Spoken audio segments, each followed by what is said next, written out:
everybody to Game 2 tonight in McKenzie Stadium down here in Clark County. Friday Night Football, where we've got the Evergreen Plainsmen going against the Glacier Peak Grizzlies. A matchup for the first time in McKenzie Stadium and in the state of Washington, period. So this is the first time these two teams are going to meet at all. So maybe, hopefully, we might be starting some kind of rivalry or at least an opportunity for these guys to play each other back and forth. I'm Rodney Lawrence, Ryan Bassbinder here. This is EPS Sports. We can be heard to watch tonight on channel 328, or if you're out of the area, especially the folks trying to join us out there in the Glacier Peak area, we are on the Evergreen School District channel on YouTube, and you can go ahead and find our stream out there. So make sure you share that information for people far and near, so you can make sure you can enjoy some high school football here in the Pacific Northwest in Southwest Washington. And here we go for the kickoff as we get ready to start this game.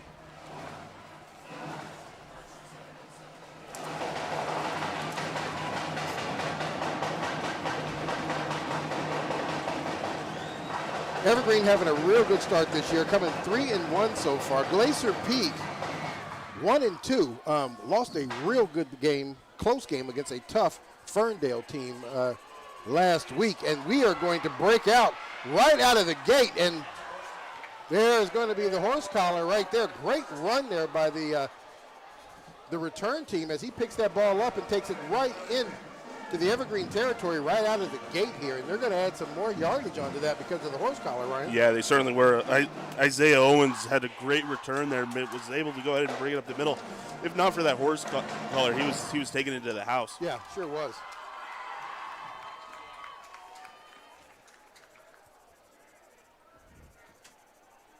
So with the horse collar, that'll tack on an additional 15 yards. So Glacier Peak is going to get this ball in some very, very good field position here. And here's just a kind of peek at that replay here. Yeah, Owens just finds a lane just straight down the middle, and as he takes it to the outside, just a last-ditch effort to bring him down. But that's going to go ahead and move him well into Evergreen territory. They're going to, after the penalty, they're going to spot that ball at the 29-yard line. So Glacier Peak here having the ball offensively for the first time tonight here. Quarterback is Lucas Endler.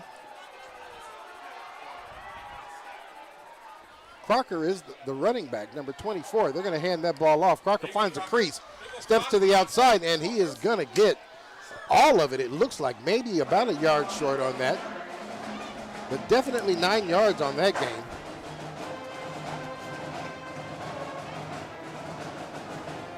Okay, so they're going to spot it. They're going to give him 8 on it. So they bring up 2nd and 2.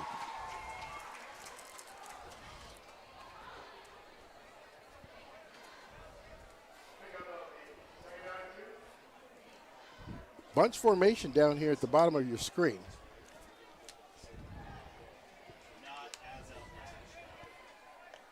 Hitler shotgun pistol formation. He's going to drop back screen. Comes up to make the initial contact. Nice spin for the receiver there as he spins out of that. That's going to be Isaiah Collier-Bell. Yeah, he had a great second effort there as he spinned out of the first one. Attempted to spin out of the second attempt at a tackle. Picks up some good yards.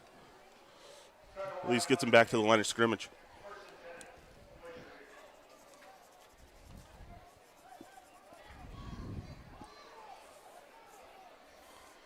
Glacier Peak can get a first down without scoring a touchdown. They need to get the ball down inside the 2. Entler now sends his man into motion. Hands the ball off to the running back. That's Crocker. Crocker does a great job. Steps inside of that block. And he's going to get down to, it looks like about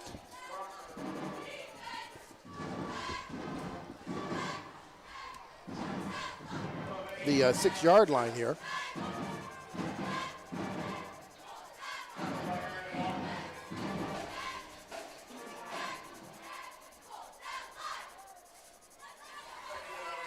All right, Hitler now comes back up to it, brings the team to the front.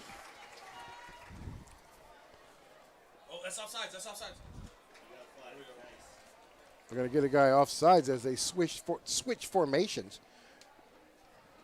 Pull the Evergreen defensive line off the ball. That's going to move the ball That 5-yard penalty will take them, we'll get a first down for them, and down inside the 2-yard line. So first and goal, it looks like it's going to be from the 2. Looks like ultimately the 3. So first and goal from the 3.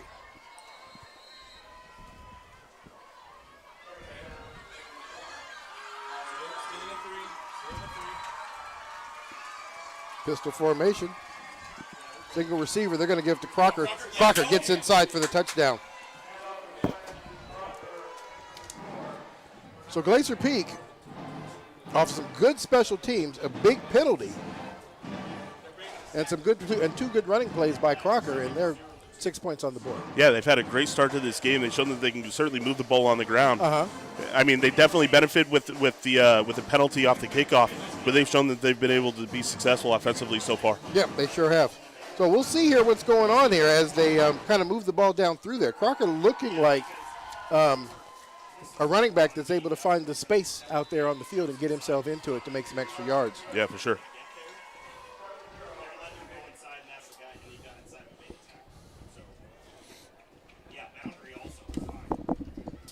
So let's see here.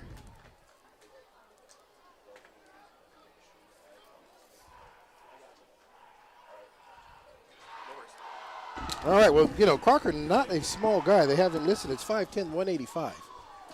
Yeah. So, he's going to be a load to bring down. And then once he gets some momentum here, we'll see what's going on.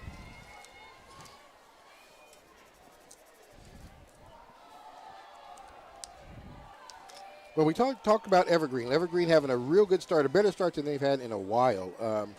We kind of talk about Crace, their quarterback, thrown for 4 TDs already, 102 yards. Bethune, their running back, back-to-back 100-yard games. Yeah, and they had a big game last week. I mean, they went up and they beat Kent Lake 43-0. Yeah. So, I mean, they've shown that they can certainly go ahead and move the ball offensively. Yeah, they sure can. They sure can. Just kind of see what's going on here. See how they put their D1 prospect in there. Arthur Band, their tight end. He's definitely somebody they could be trying to get the ball to out here tonight. So we just kind of see how everything kind of plays out. We got the kick. That's going to be real low. That's going to get past him. And he'll pick it up at about the 1. And it looks like he's going to make it back to the 5-yard line. So Glacier Peak, nice kick, keeping it low and on the ground. Evergreen struggles to get it up, and they're going to take the ball out deep in their own end zone there. Deep in their own territory. Looks like first and 10 from, it looks like the 5-yard line. Yeah, that's certainly a mistake on Evergreen, not being able to field that ball cleanly. It puts them in a tough position to start this offensive drive. It sure does. It sure does.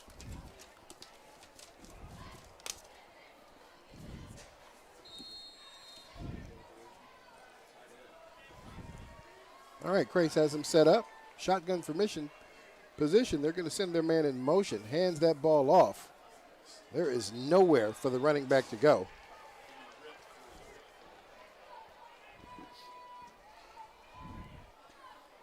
And they will get back to the line of scrimmage, and I think that might be generous to give them the ball back at the line of scrimmage. That's going to bring up 2nd and 10.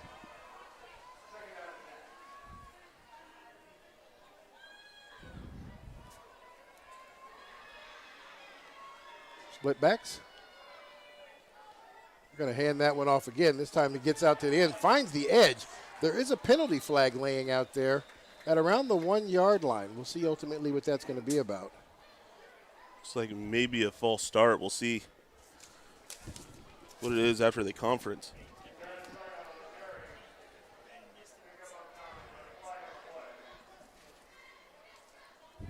Sarian, and that's going to be against movement out there. Saran, is that Terrence? Number 1. So these guys Evergreen is wearing their green jerseys with the gold numbers. That makes it a little tough to see out here, but kind of know who we got going on. But if we do miss a number or a name associated with a number, don't hold that against us for too long.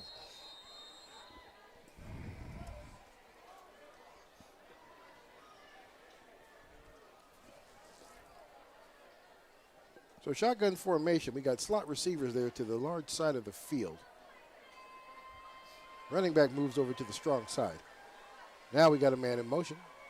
Crace drops back, looks to get that. He's going to get flushed, lets the ball go, makes the catch, and he's going to get run out of bounds right there at about the 13-yard line. Yeah, straight on there with a good catch. He's able to find himself in some space. Crace did a good job evading the rush there. Kind of rolled that outside, give him some more time.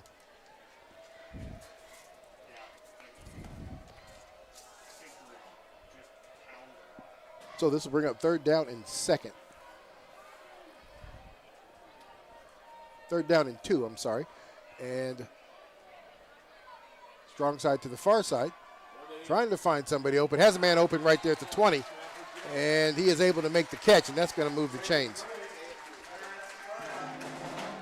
Sayron with the catch again. He had good poise there to go ahead and concentrate on making that catch as he knew pressure was coming.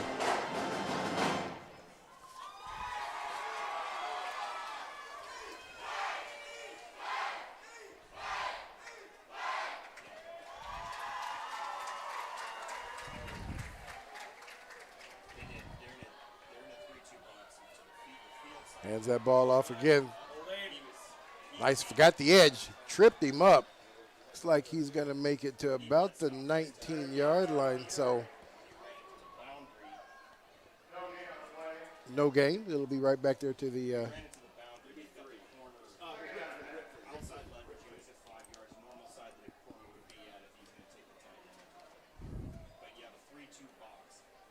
so 2nd down and 11.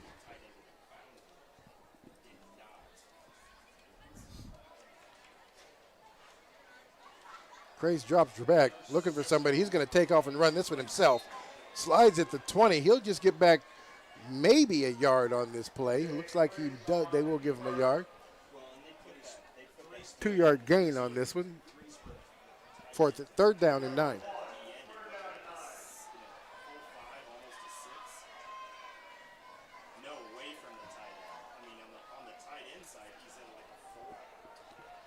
Glacier Peak with an odd front.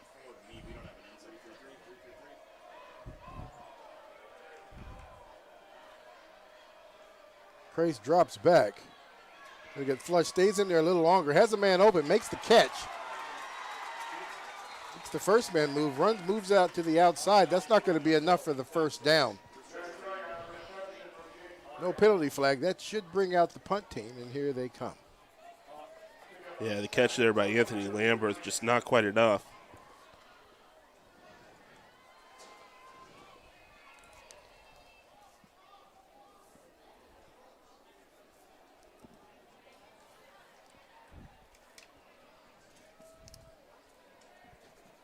So Evergreen comes out to punt for the first time tonight.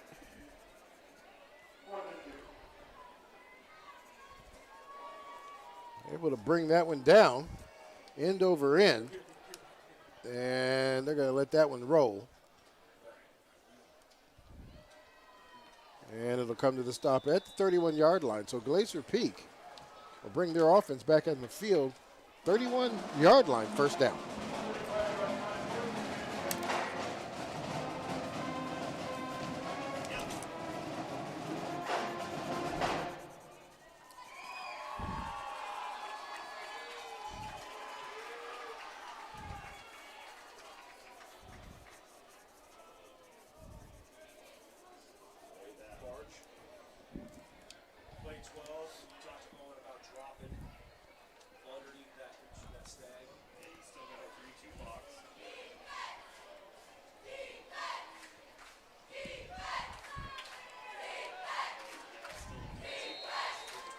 All right, Lucas Entler, Francis Crocker, the 2 in the backfield, 3 receivers up top. They're going to hand that ball off and not going to be able to make it. They actually handed that ball off to a different running back. That is number 7, Isaiah Owens.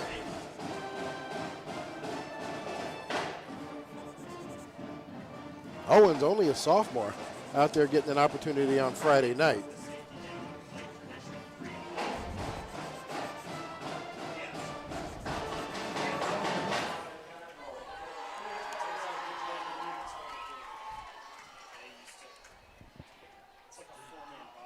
hands that ball off. Oh, looks like there might have been a miscommunication on the handoff.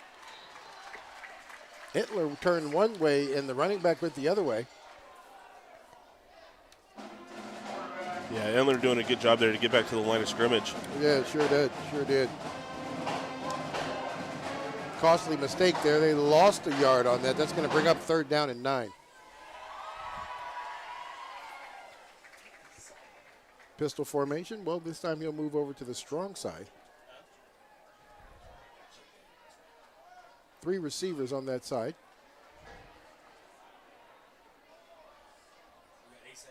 Evergreen also. 7 seconds. Rollout. As a man rolls out to hit the running back, not able to hold that one in. That is going to bring up a 4th down, and that should bring the punt team out for Glacier Peak Grizzlies as well. Yeah, Owen's just not able to go ahead and bring that one in. Even if he did, it wouldn't have been enough to move the chains. No, he was covered pretty good. The backer picked him up right out of the backfield pretty good. Yeah, he did. It was a good defensive stand by Evergreen. Much better than the first trip out to the field. Yeah. So here we go with the punt. That's going to go pretty much up and down. Looks like it's going to bounce out of bounds right at about midfield. So Evergreen will get the ball in some pretty decent field position.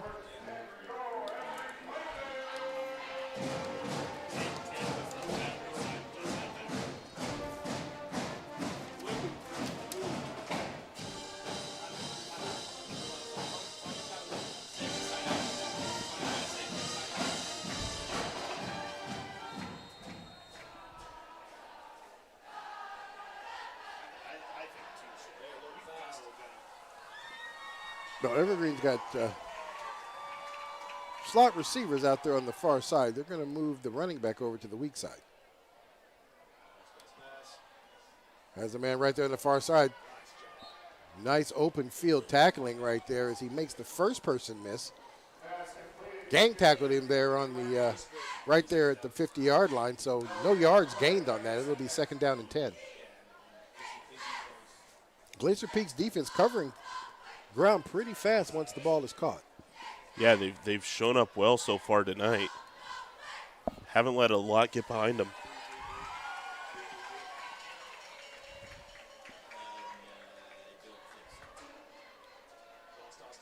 Delayed pitch. Crace is going to keep this one. He will get a couple of yards out of it. Looks like 3 at the most. That looks like kind of a delayed option pitch, kind of defined, trying to make the backer do something. Tried to hold that onto them himself and brought that down to the 46-yard line. Going to bring up 3rd and 6.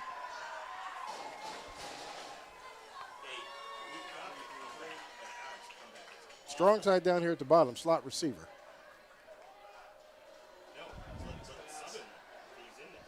Looks for a man open. That is going to be Lamberth. Lamberth makes the catch in the open field. He's going to get run out of bounds just inside the 35-yard line. That will be enough to move the chains for a 1st down for the Evergreen Plainsmen. Yeah, good pitch and catch there. Yeah. Move the chains.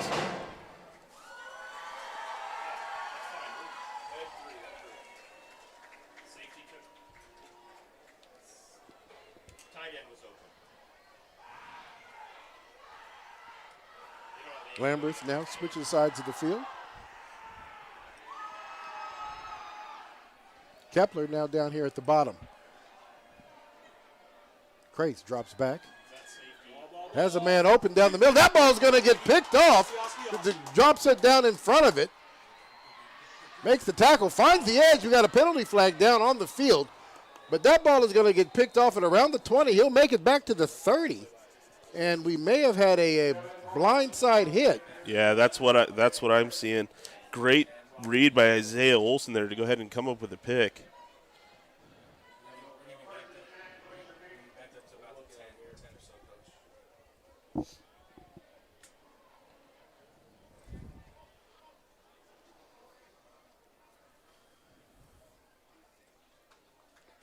if the young man's able to get up. But that was a great defensive play there. And here we got a replay of that. Just steps right there in front of it. Great job coming across. We'll see if we can't pick up this this late hit. Actually, don't know. That didn't kind of look like what I thought it was, so I don't know. My mama taught me if I didn't have anything nice to say, to not say anything at all. Exactly. Yeah, I think that they saw a blur. That wasn't really. But that was the call on the field, so that's what we're going to go with, and that will back them up. Great defensive play there by the Grizzlies, and they're going to take the ball going back the other direction, 1st and 10.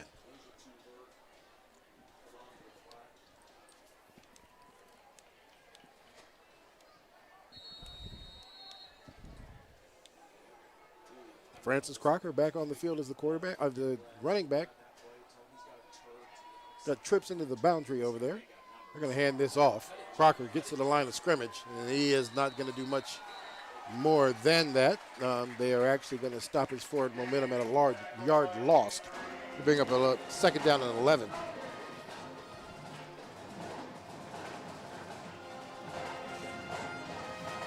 Just under 2:40 left to play in the first quarter of the game. Glacier Peak's on top, 7-0.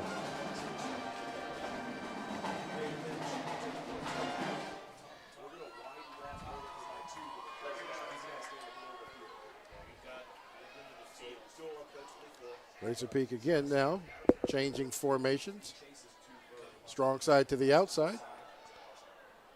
Going to give that ball to the running back.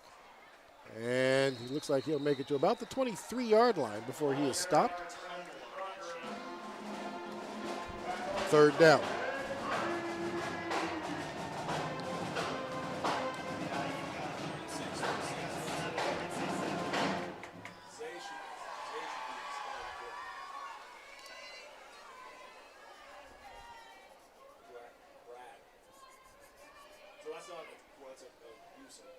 All right, here we come set up again. We've got trip receivers down here at the bottom of the screen.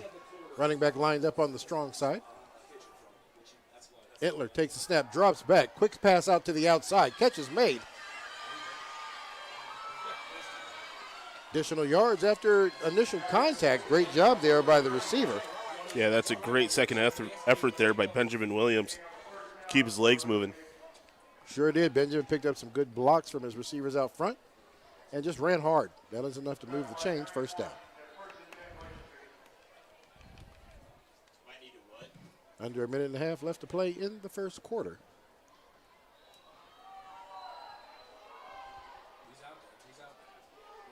Slot receivers on the far side. Pistol formation. They're going to give it to the running back again. Nice job there with the running back as he's going to get across the 35. He stopped right there at the 37-yard line.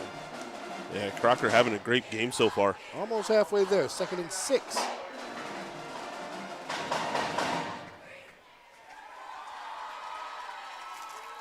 got 5 to go. 2nd and 5, 2nd and 6. 16 seconds on the field clock. Ball's handed off. Another running play to the running back right up the middle. Able to get through the crease there, make it down to the 45-yard line. That'll be 1st down. That is going to move the chains.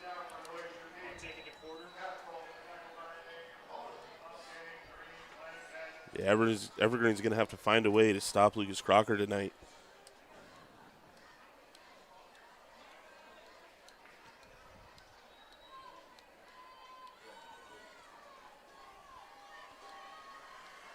Glacier Peak's offensive line doing a good job of the initial push.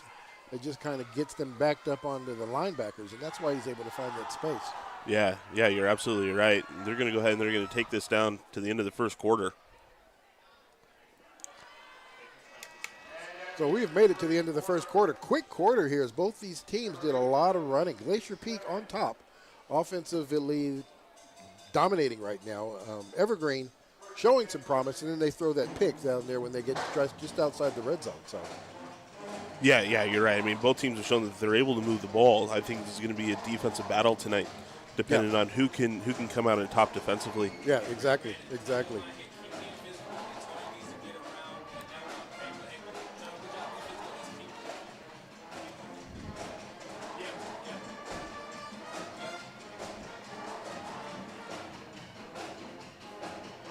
Good shot there, the defensive coach trying to get the Evergreen guys pumped up. They're struggling a little bit on the run. They're getting pushed around at the line of scrimmage, and that's what's kind of creating this problem. They're just going to have to kind of bow their heads and then bow their necks, and kind of get in there. And these linemen got to get in the way and let these backers make some tackles is what's got to happen, these linebackers. Yeah. The Glacier Peak seems to have a pretty big offensive line.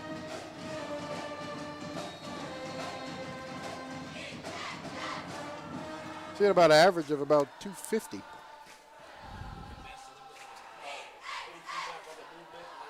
Another handoff. Tries to get to the outside, and it's going to get stopped right at the line of scrimmage, but he'll fall forward, get 2 yards out of it.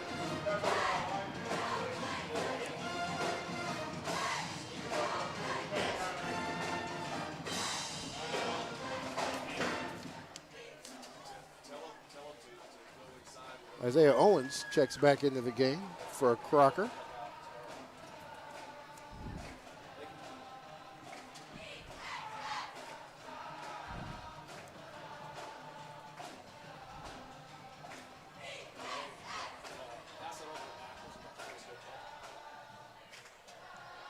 Bunch formation. And they are going to call the penalty on defense, lined up in the neutral zone, so they're going to give them 5 on that. Yeah, there was really no question on that one. No, not at all. So instead of 2nd and 8, now we're looking at 2nd and 3.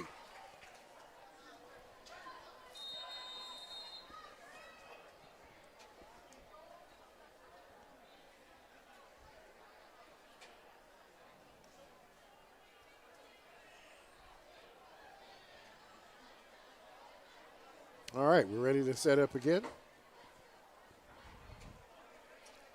Switches formation, and they're going to hand this off to the running back. He finds space, takes a big hit.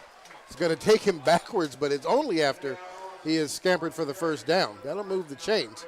1st and 10 for Glacier Peak as they line up at the 37-yard line.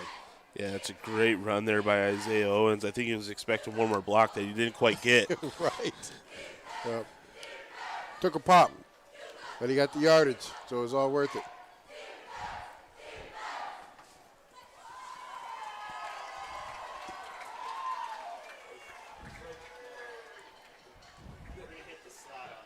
Slot receivers down here. Trips, slot in the middle. They're going to hand this off to the running back again. Owens does a good job tucking in right behind his blocking.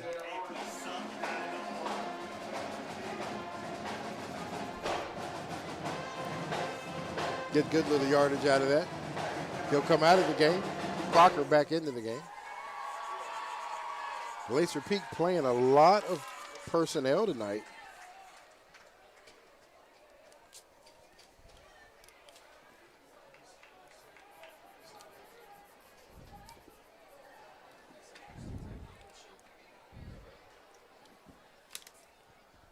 Hand off to Crocker. This time Crocker is going to get wrapped up right there at the line of scrimmage. He won't get much after that.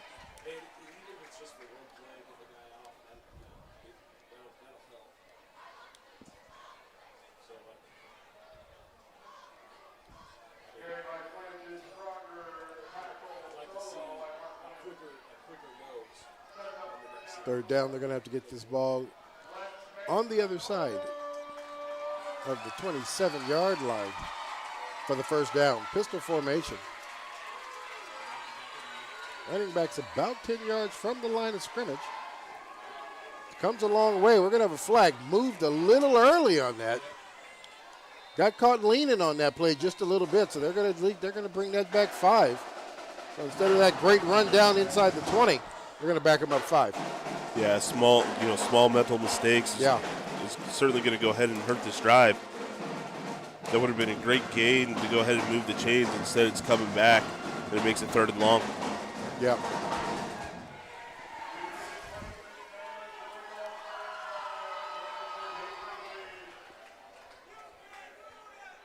So with the movement on Crocker, that backs him up 5. So instead of 3rd and 4, they're looking at a 3rd and 9.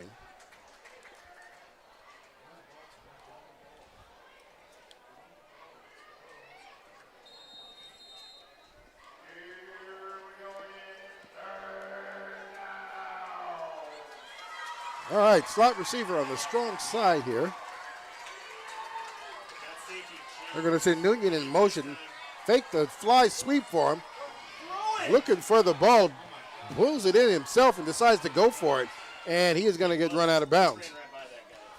Yeah, I mean it's a great first down, but it's a missed opportunity because he had Benjamin Williams streaking down through the back, wide open, and he just didn't look his way. Yeah.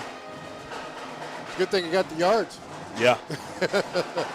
That moves the chains. First down and 10. Glacier Peak now, just outside the red zone.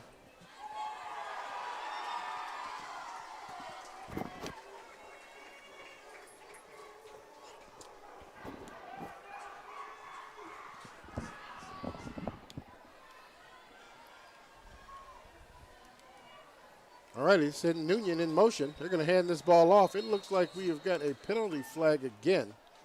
Movement here.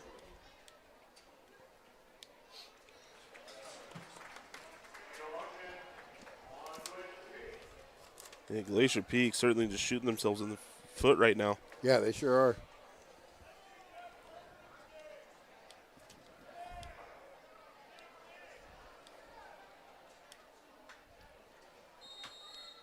That's going to back them up even further. First down 15. Get the call from the sidelines. We've got slot receivers there at the top.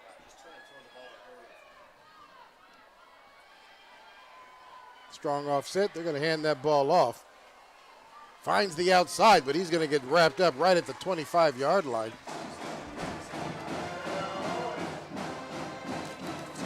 Great tackle there by Josiah Alanis. He closed down space quickly. Yeah, he did. 4 yards on that carry. Well, we'll say about 3.5. Second and 12.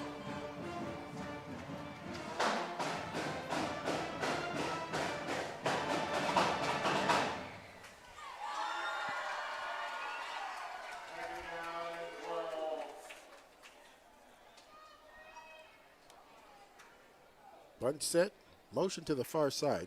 Reset, hands that ball off. Took him to the strong side of the weak side of the field. Nice handoff. Great job there by number 5 to seal that edge to allow the running back to get around him. Looks like Nicholas Torgerson seals that edge for Crocker to get around there. Nice run.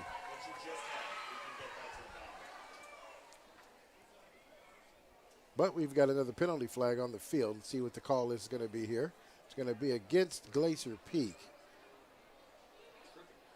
And they're going to get a personal foul, a tripping foul called. That's going to back them up a lot. So Glacier Peak pretty much having this trouble getting out of their own way here on this series. Yeah, they've had 3 penalties in this series that have set them back, that have negated 2 first downs. Yeah, sure has.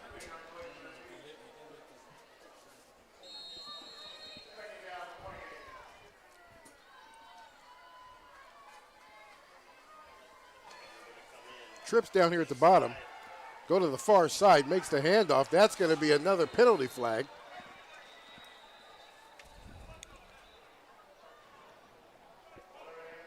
Benjamin Williams, the receiver on that one. But we are going to get another penalty on Glacier Peak here. Yeah, it looks like this one's another illegal block. So we get through the first quarter with essentially just nothing, a clean game. We hear in the second quarter, and there's flags all over the carpet out there. Yeah.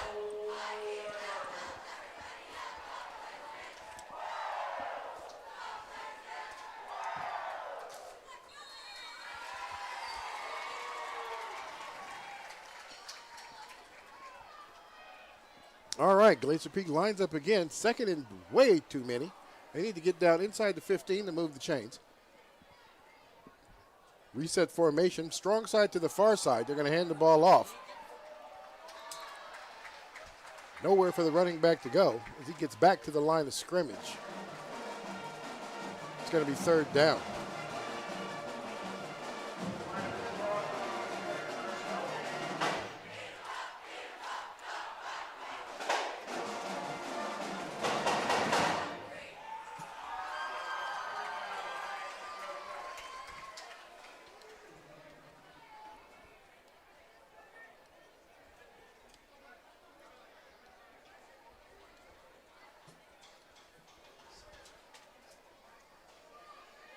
Glacier Peak back to the line of scrimmage.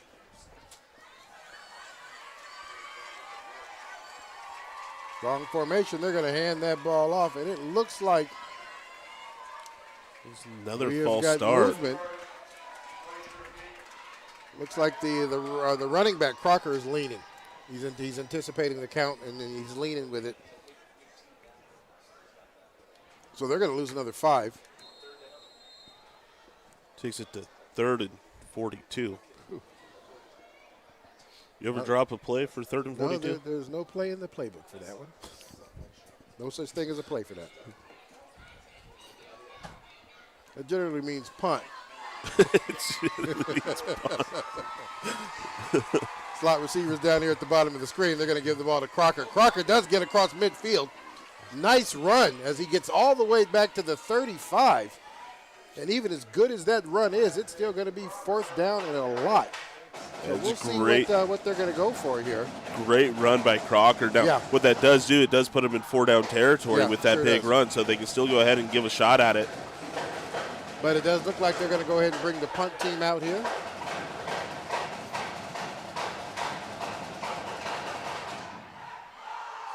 See if he can angle this one out of bounds and just push Evergreen into some bad field position here.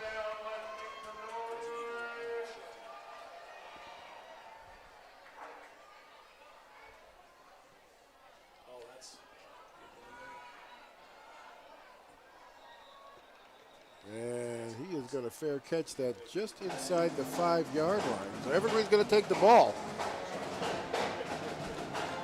As deep as they can possibly be in their own end zone, in their own territory. 1st and 10 coming out. Yeah, it was a great punt there by Glacier Peak. Go ahead and pin Evergreen way deep into their own half. Yeah, they sure did.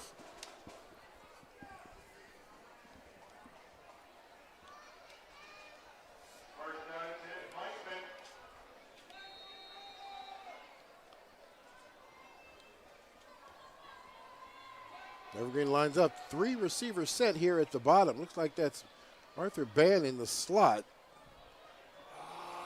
Gets that ball to the outside. Great job as he finds his way to the edge. Trying to turn the corner, and he'll get run out of bounds at about the 20-yard line. Is that Amani Jackson with the carry there? Yes, it sure was. Number 23, Amani Jackson, sophomore, out there. Nice job by the sophomore as he gets great yardage. Gets out to the 20-yard line. Moves the chains 1st and 10.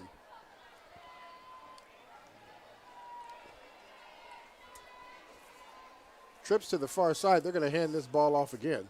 Nice step up inside. Had that ball lateral, planted that foot, and got upfield quick and was able to get 3 yards out of that. Good job by the running back.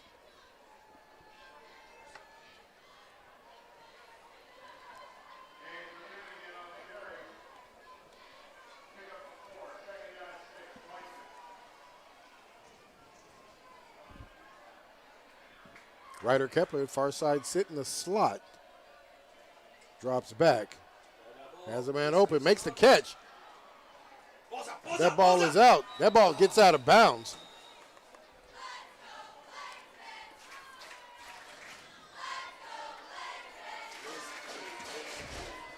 Yeah, Ja'Kai Clardy with that catch, getting lucky.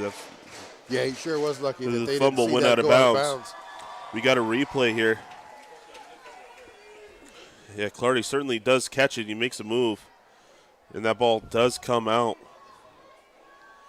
Close. I don't know if the knee was down, but no, they gave it the momentum of where the ball was, so it was a fumble.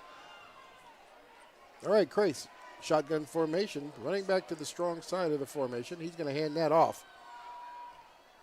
Jump cut back inside. He's going to get to the 45. Momentum. They have already blown the whistle, but they had actually got the ball away from the running back. They're going to give him down at the 35-yard line. A gain of about 2 on the play.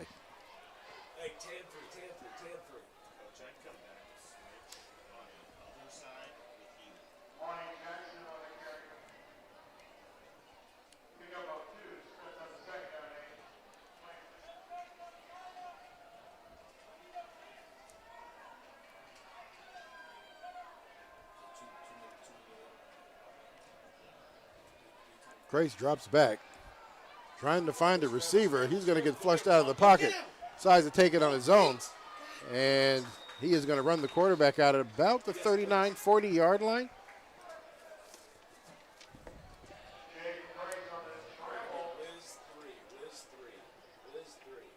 This is John Allison, number 36, that runs him out of bounds.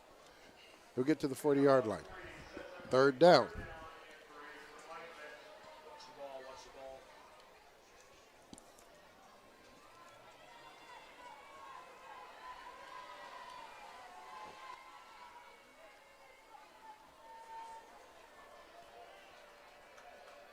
Slot receivers on either side, brings one in motion. Screen is going to get that ball back out. And great job there by the Glacier Peak Grizzlies as they close on that receiver quick before he can get anything. He's going to lose a couple out of that. Going to bring up 4th down. Yeah, Glacier Peak has done a great job tonight in their closing speed. Yeah. Once you catch the ball, they close pretty quick.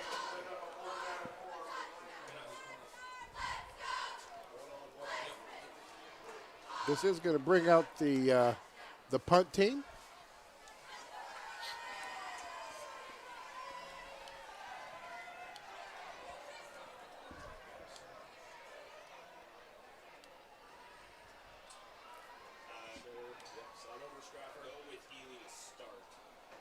Nice snap. Delayed on the punt. Puts that one out there. Not as good as the last one, but it does make it down inside the 30-yard line. Looks like they're going to down that at the 26. Glacier Peak will take it over from there. Yeah, something to keep in mind. I mean, Jaden Crace is the punter as well. Yeah. And so, I mean, that delayed punt, he could have been looking for, who knows. An opportunity. Right? Yep. No, you're right. You're right on that one. Glacier Peak definitely coming out here looking for a better series than they had the last time as far as penalties are concerned. At least 25 yards in penalties in the last series. At least. Hands that ball off right up the middle. And I tell you, Crocker, I mean, he just stayed right in behind his blockers. Got all of the 10 yards on that one. That's going to move the chains 1st and 10. Yeah, he certainly moved the ball well tonight so far.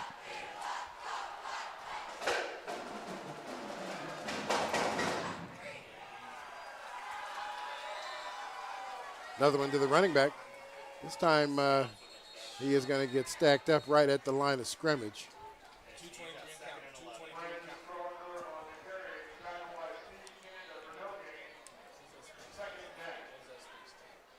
Yeah, that time Crocker just runs into traffic. Can't find a way around it.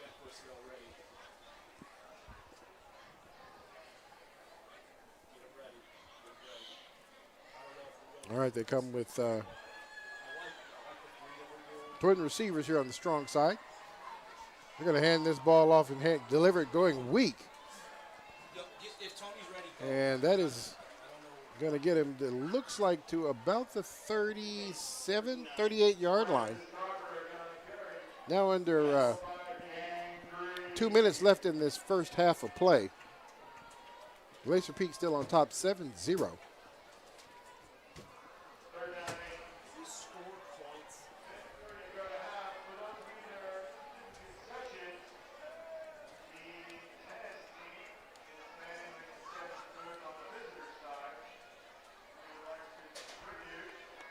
Well, it looks like trying to figure out what play they're going to run. They are taking a lot of time off the clock here. The field clock down to 1. They're going to have to call a timeout or take another penalty here. So Glacier Peak takes a timeout. 1:08 left to play. Let the field clock get all the way down to 1 before they called the timeout. Not quite sure what was going on there as they tried to figure out the next play. Yeah, there was certainly some sort of miscommunication going on.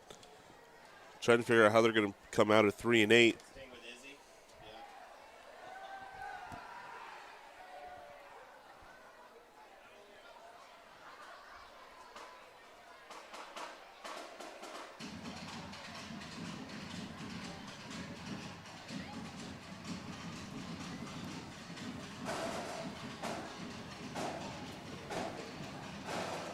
You know, somebody who's been quiet tonight for us, I've seen him out there lined up, is Arthur Band.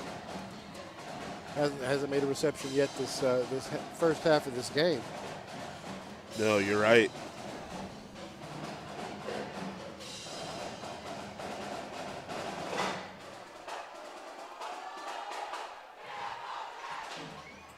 I'm a little worried that they are slow to proceed. All right, back out here again. Receiver spread out wide. Play action's going to boot it. Looking for a guy to come across. Helmet, yeah. And that is going to be Right at Skittles' helmet. that is going to be a hit that he did not see coming. Penalty flags all over the place. It looks like it from up here. It looked like helmet-to-helmet contact. We'll see what ultimately happen on this.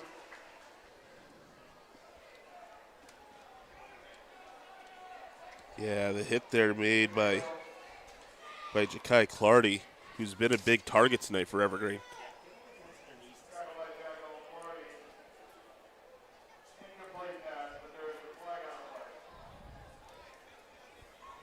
Yeah, he did come across the field, and it looks like he's going to be able to get up. He came all the way across the field. He ran into that. Here's a replay as we're seeing it here. I don't know if that was helmet to helmet. We'll see. Looks like it was a shoulder. The shoulder but it to went up chest. to his head, though. Yeah. We'll have to see.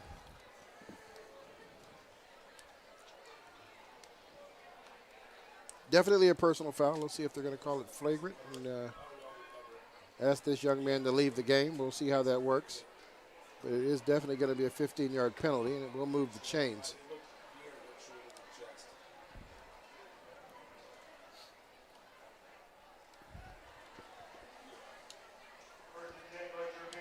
All right. Penalty. They're going to hand the ball off. He just stops his feet. Crocker again tries to go to the weak side. 53 seconds to count. Going to get about, I'll give him 2 on that one, actually. Second down and 8.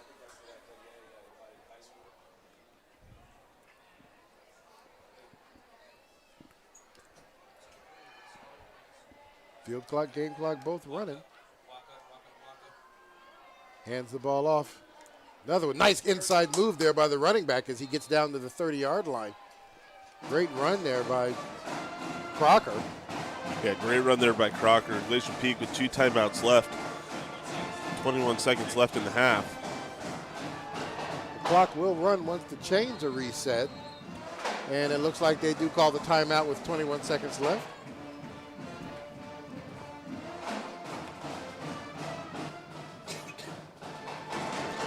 Here's a replay here of Crocker's run. Nice step inside right there to avoid that tackle. And then he just goes down right there at the 31-yard line.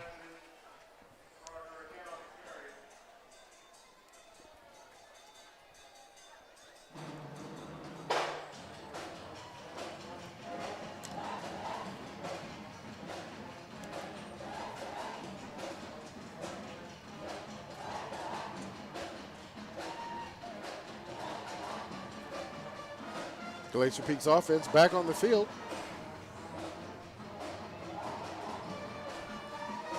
First and 10, 21 seconds left to play. 10 yards outside the red zone.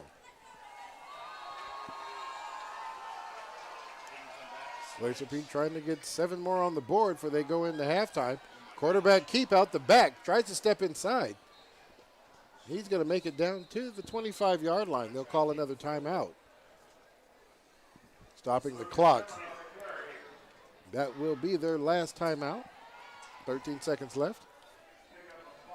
Picked up half of that, of what they needed. Second down. Yeah, it is 13 seconds left. I mean, we haven't seen Glacier Peak throw the ball a whole lot tonight. Yep.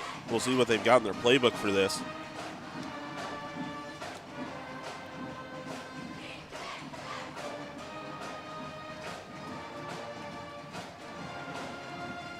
With no timeouts, you have to at least get past the line to gain or out of bounds. Right. If you want a shot to kick a field goal to finish the half.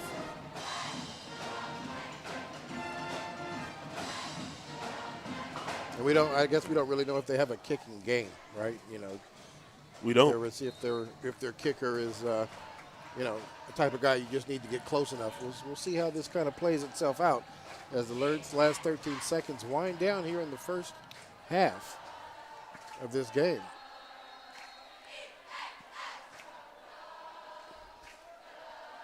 Drops back for the pass, does go for the outside. That incomplete pass will stop the clock. 3 seconds ran off on that play. That'll bring up third down.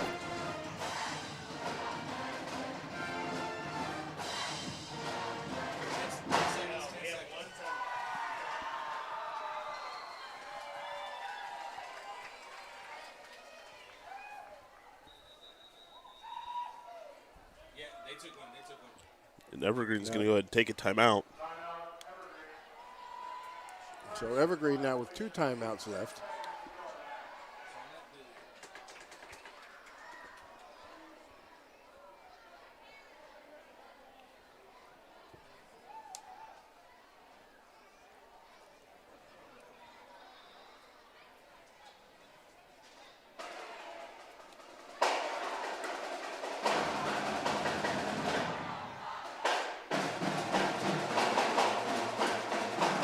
This is a big play for both teams. Evergreen getting the ball back in the second half definitely wants to be able to stop them here as they have their opportunity to tie this game up in the first possession of the third quarter. Glacier Peak trying to solidify a bigger lead as they go in with some type of momentum here. So definitely some chalkboard talk for both teams at halftime. They tried to figure out, Glacier Peak obviously tried to figure out penalty-wise, how that has just stopped them from the last pound of score. They've got 2 men in the corner down, and he's able to get that. Did he get his feet down? And he did. Great catch. They had 2 men over there in the corner. Guess either one of them could have got that ball. Yeah, it looks like that was... That is Benjamin Williams, number 18, who makes that big catch. They put 6 points on the board. That's a big play for Glacier Peak to go ahead and finish sure this is. half off.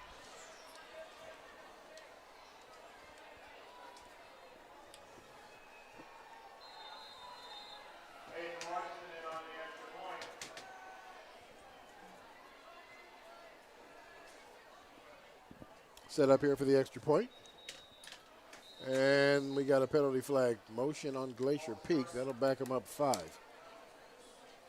They'll try this again, 5 yards deeper.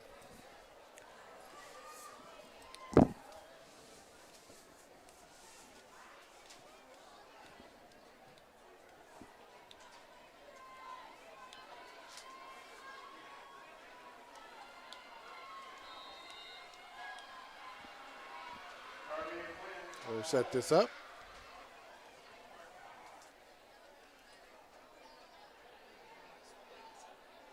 Got it, and it is good.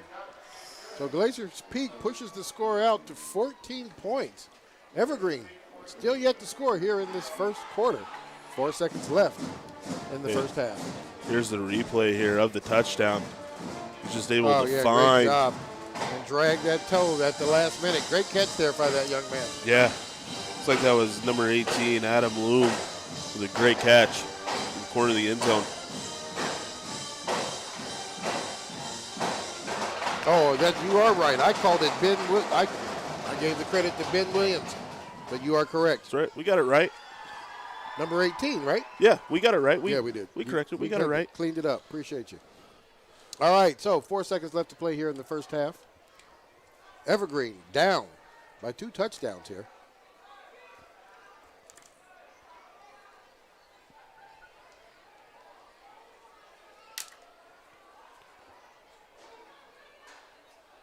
Opportunity here for a big special teams play for the Evergreen Plainsmen.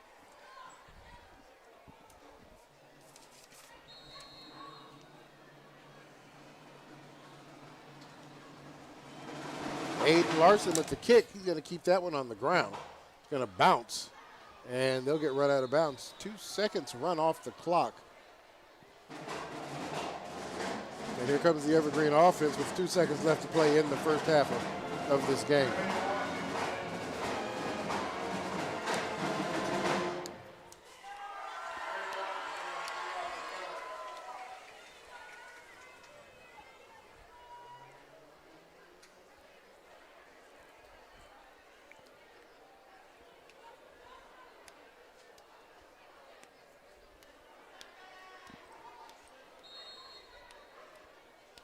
It's like Evergreen may just be taking this to half.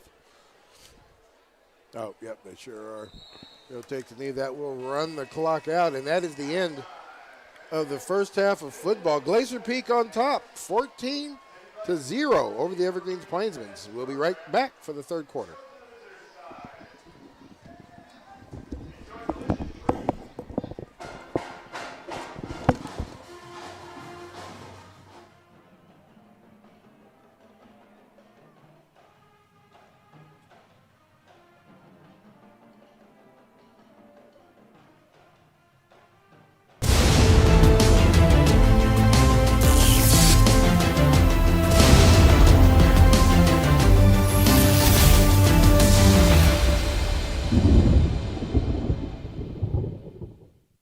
Hello, I'm Matt Griffin with this EPS Inspires Student Athlete Spotlight. The EPS Sports team just wrapped up our annual broadcast of the Greater St. Helens League Track and Field Championships. As a former college athlete and a former college distance running coach, I was surprised during our broadcast to learn about one Heritage High School athlete who is now a district champion. Okay, clean start. It was day 2 of the Greater St. Helens League Track and Field Championships, and a junior from Heritage High School quickly jumped to the lead of the girls' 3A 800-meter race, and there was no looking back. Leading from start to finish was Margarita Mahay. The surprise was when I got to speak with Margarita in the winner's circle, and she shocked us all by announcing that she had been a track athlete for less than a month. So how has your training been going this year? I'm in a track and field 3 weeks. You've only been running track and field for 3 weeks? Yeah. What? And a district championship after just 3 weeks of running? How is that possible? I don't know. God bless me. That's wonderful. Margarita's coach, who was a collegiate distance runner herself, says Margarita's 3 weeks from novice to district champion was not about developing a training regimen. It was way too late in the season for that. Rather, it was about teaching a novice runner not to go out too fast during her races, the 1600 and the 800. And I remember the first race, and I was like, slow down, slow down. She was doing the mile in the race's history, I guess. But I think the biggest thing is I was trying to teach her how to race, which was, I guess, in a way, something that you learn early on, that we wanted to make sure she understood not to take the first lap all the way. Looking back on our footage of the first day's events, I realized that it was Margarita who came within just a couple of seconds of challenging for the 1600-meter district championship. Back in the winner's circle, I gave her some advice as a former distance running coach and encouraged Margarita to keep at it with some summer training. The more miles, the better you're going to do next season. You're going to run cross country? in the fall? Yeah, Okay. I think about it. Okay, well, I'm going to encourage you to do that because somebody who can be on the track team for just 3 weeks and then win a district title should be running a little bit more, okay? And we're going to see you on the winner's stand next year, okay? I hope so. Okay, so let's put some miles in this summer. Congratulations. Thank you so much. That is one of the wildest things I have heard during this track meet. 3 weeks this kid has been running, and she's a district champion. Congratulations to Margarita from Heritage High School, winner of the girls' 3A 800-meter run. Now, if you'd like to see Margarita's race or any of the outstanding performances from the Greater St. Helens League Track and Field Championships, you can watch both days' broadcasts on our Evergreen Public Schools YouTube channel in the EPS Sports playlist. For Evergreen Public Schools, I'm Matt Griffin. Calling all student athletes in Evergreen and Battleground Public Schools. The Mark Rigo Athletic Scholarship Fund is accepting applications. Mark Rigo was a beloved football and track coach who passed away in 2018, but left behind a legacy. The thousands of student athletes he pushed to become the best versions of themselves and pursue their dreams. His whole thing was the power of one. If he could just do one thing each day for one person, he's made an impact. If you are heading to college or a post-secondary trade school and have taken part in sports in Evergreen or Battleground Public Schools, Rigo's legacy can also help offset some of your college costs. To fill out an application and learn more, head over to rigoscholarship.com. Let's keep Coach Rigo's legacy going by helping new generations of students pursue their dreams. Hello and welcome to this EPS Inspires Update. I'm Craig Birnbach. Let's talk hope. We all try to be hopeful. We hope good things will come our way, and we especially hope that our children will experience good things. But did you know that hope can be measured, that hope can be learned, and that if we give kids more hope, they'll be more successful in the classroom? Well, at Burton Elementary School, they're practicing hope as a science, and it's paying off.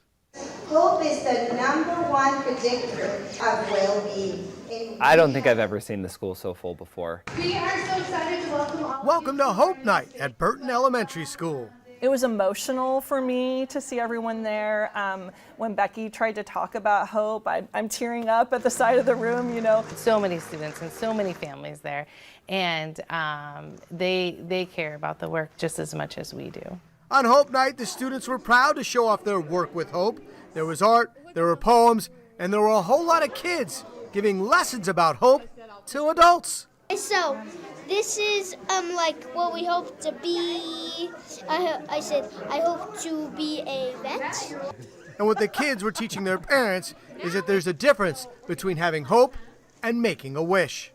A wish is something that doesn't require your action. It's based on chance. It may or may not happen, but a hope is more like a goal because you can do things to actually make it happen. It's great that the kids were teaching their parents what they've done because hope is something that we can also teach one another and lend to one another. To help students make things happen, Burton is working with hope as a science, something that counselor Raina Luchin-Wall first introduced to the school. So I was in a counselor level meeting with others from the state of Washington, and they introduced Dr. Chan Hellman and his work with the science of hope. And they said that hope was actually not just a feeling, but a cognition, something that could be taught and something that could be learned, and that it would change lives. So Burton decided to jump in head first. They secured a Hope grant and began educating their entire staff about hope as a science. Well, I think as we learned directly from Mr. Chan, Dr. Chan, the author of the book, and we learned about the science of hope and really got a good professional development for our entire staff around the science of hope. That helped build some momentum, and then seeing it work. And it has worked. For the last 2 years, Burton has collected hope scores and compared that data to academic achievement. When we saw that our students that grew the most in hope also grew the most in reading, and we actually saw the correlation ourselves, that is, it's like the proof is in the pudding, right? And now students, staff, and families at Burton have proof that being hopeful can change their lives. H-O-P-E. Having the belief that you could make your future brighter than your past, and that you had the power to do that. What's this say? Hope. As mentioned in the story, a major way to increase hope is to give students a feeling of belonging. And that aligns a great deal with Evergreen Public Schools' new strategic plan that's just starting to be rolled out. Stay tuned for more details. For Evergreen Public Schools, I'm Craig Bernbach. Hello, I'm Matt Griffin with this EPS Inspires Senior Spotlight. I'm here in the Evergreen Public Schools broadcast studio where the district's communications team records Sit Down with the Soup, the informational program featuring Superintendent John Boyd and host Craig Bernbach. Now, when Craig and I learned there was an autistic student from Union High School who was a big fan of the show, I thought what better way to celebrate the senior than by inviting him here on set for a tour. After a quick tour of our studio and control room, we went a step further and asked Khalik if he would sit down on the set for a chat with Craig. I'll sit in this chair. Yep. You're going to be in Superintendent Boyd's chair. That's this one right here. Wow, I'm going to be sitting in the superintendent's chair. Yeah. Khalik, can you talk a little bit so I can get your mic level? 1, 2, 3, 4, 5, 6, 7, 8, 9. We good?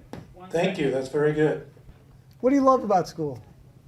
I think just connecting with students and stuff and just being with staff and everybody, I think it's just very, very fun to be around people. At Union High School, Khalik attends classes and also works in the school cafeteria. Khalik also attends Cascadia Tech Academy for a hospitality and tourism class. Teachers at both schools say Khalik is a people person who enjoys pushing himself to pursue new challenges.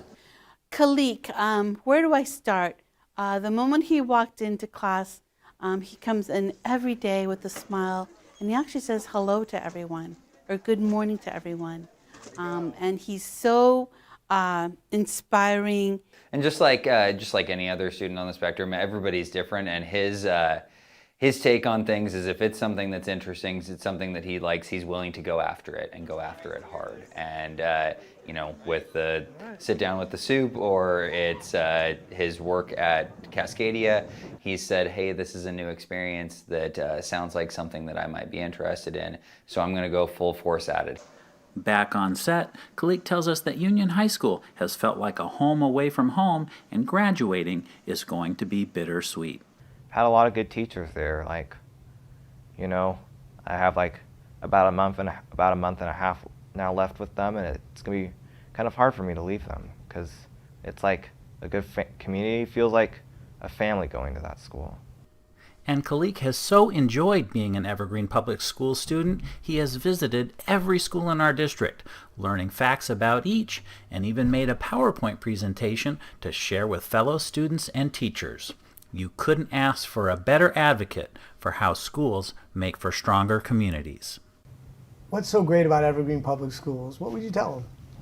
I guess I could say we have a great community here, and I think it's very, very good to have this community because a lot of people these days are deciding to come to our district and stuff, so I think the more we spread the word and get people to come into our district, the more we'll get more people to come into this community and feel like they're welcomed. As we wrapped up our interview, Superintendent John Boyd came on set to say hello. Oh, there's Superintendent Boyd.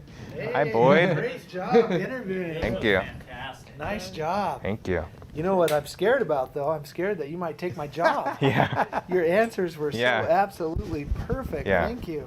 After Khalik's time on set, we asked his mom, Angie, to reflect on his time as a student and his willingness to try new things. Everybody he comes in contact with, he's just smiling, happy. He puts everybody before himself. So he's been just an amazing kid, and for having autism and having a lot of things change, he's really willing to try a lot of things, which has just been amazing. And then, of course, no Sit Down with the Soup guest host gets away without a souvenir photo. It really was such a treat to meet Khalik and his mom, Angie. So to Sit Down with the Soup's #1 fan, we say congratulations, and we can't wait to hear about your future successes. For Evergreen Public Schools, I'm Matt Griffin. I am delighted to welcome you here to our brand new Evergreen High School Skilled Trades Center. Within these walls, our students will develop practical skills, critical thinking, and of course, a strong work ethic. This center will ignite the passion in our students and equip them for success in the skilled trades industry. As our superintendent and CTE director of the district, you said yes when many others said no to a building and program like this. Thank you for providing us this building and the opportunities that this will continue offering us. I firmly believe that the construction programs like these have done and will continue to do amazing things because of your generosity, support, and this incredible skilled trade center. Thank you. I'd like to express our heartfelt gratitude to all those who contributed into making this skilled trade center a reality. Your generosity transformed a dream into a remarkable facility that will benefit our campus for years to come. These students are our future workforce, so this partnership is so important. And especially a thank you to Doug Green for your investment in our kids, your vision, your commitment to this project. You have a lot of choices of where you want to dedicate your resources, and we are so appreciative that you chose to support these students. Thank you, Doug, for the financial commitment, but also believing us here in Evergreen Schools, for believing that our staff and students will make sure that your investment pays off. And students, I want to make it clear that I and everyone standing in this beautiful new building believes in you. This building is just more proof that if you are provided with the right tools, the right resources, and the right guidance, you'll build a brighter future for all of us. And as I read more and more about the need for skilled trade workers in this country, I realized that I needed to have a new mission, and that mission was to promote skilled trades. And so we're here to talk about this facility, and there's going to be others coming in Southwest Washington. And thank you all for coming. This is incredible. The scene is changing in the industry and in the education system. So we're all very, very excited to have your support. And as that continues to snowball, it's going to be phenomenal. So we're going to see life-changing careers just walking out of the door here today with a lot of our kids that go here at Evergreen High. So thank you again for coming. We can't express how appreciative we are of you and the work that you did to make the Skilled Trade Center start from an idea and become a reality. But we do want to honor your contribution to our school, and if everyone could turn your attention to the stairwell there. 5, 4, 3, 2, 1.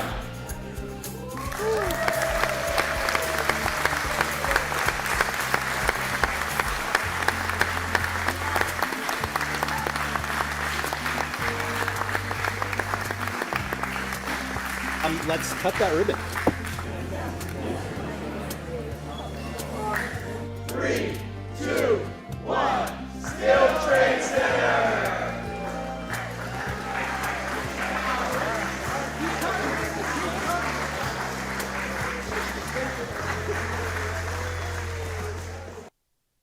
Calling all student athletes in Evergreen and Battleground Public Schools. The Mark Rigo Athletic Scholarship Fund is accepting applications.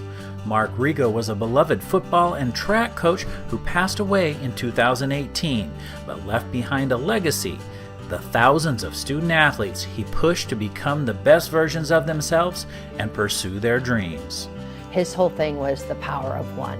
If he could just do one thing each day for one person, he's made an impact.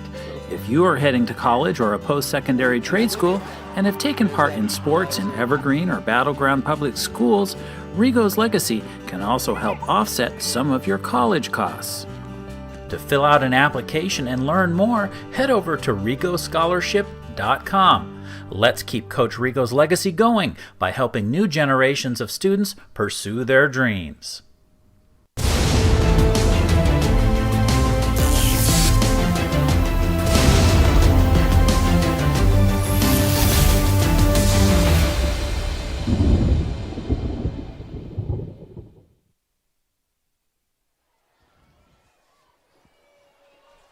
All right, we want to welcome you guys back here to the McKenzie Stadium where the Evergreen Plainsmen are hosting the Glacier Peak Grizzlies. If you weren't here for the first half, Glacier Peak Grizzlies on top here, 14-0. And we are ready here for the third quarter.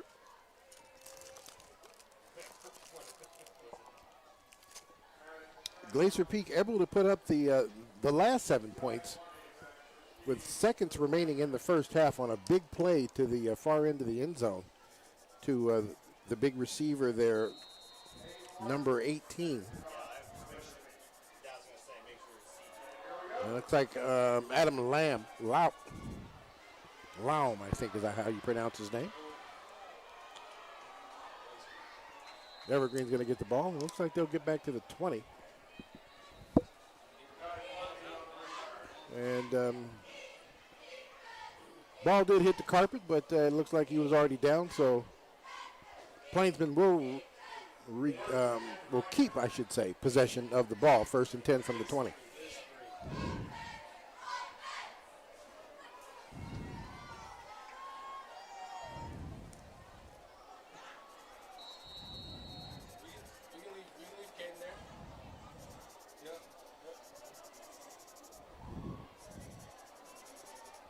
Hands the ball off. Glacier Peak right there to make the tackle right as he gets up to the line of scrimmage.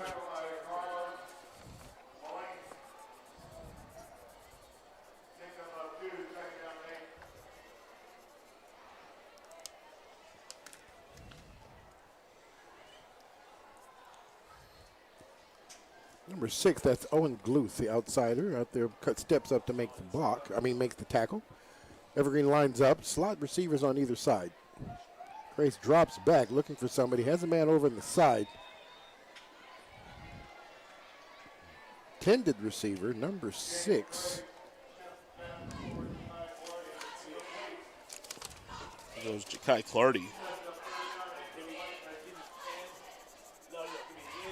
That one just a little too high for Cardi to be able to make the catch.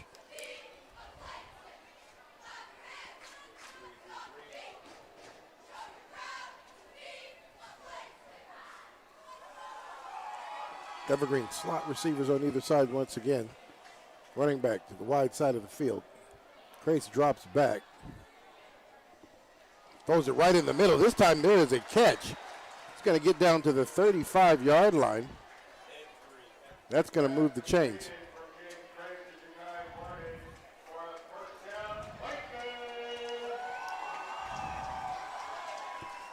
Good catch there by Clardy.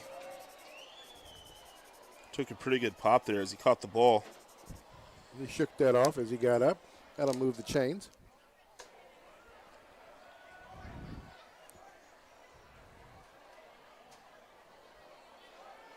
And we're going to have a penalty flag. Let's step into the neutral zone there. That'll back him up 5.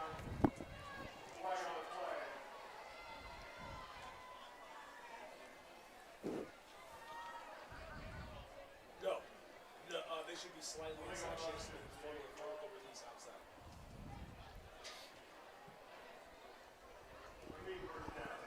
No, they should be, no, I don't want to make that.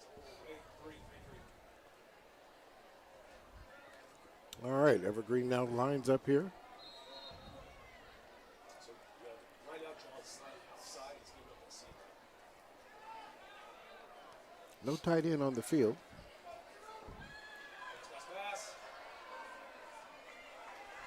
Out to the flat. That catch is going to be made and then ran out of bounds. Looks like he'll get to the 38-yard line. Get a couple out of that. Bring up 2nd and 8.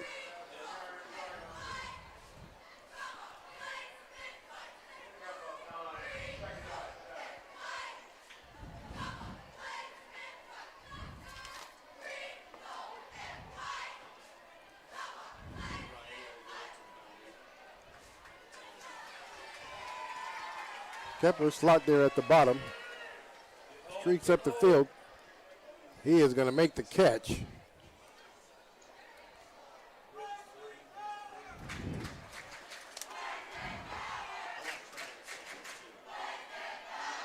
That's Jakari.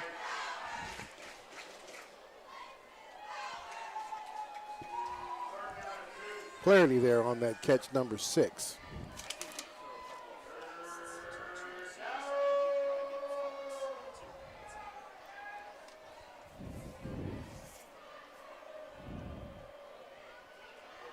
Running play, finds the edge. Nice close as he comes up and makes that tackle.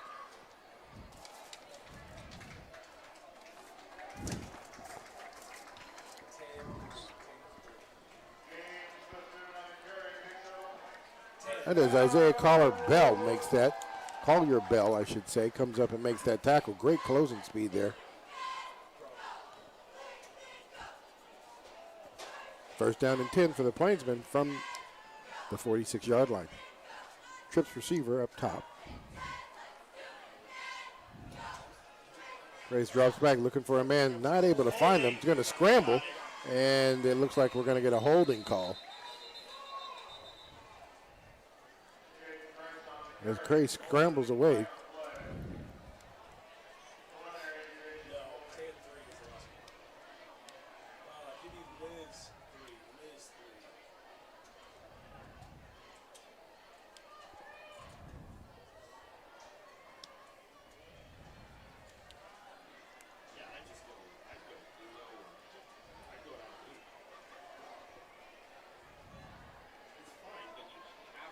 All right, well, that's going to back him up to the 36-yard line. First down now and 20. It's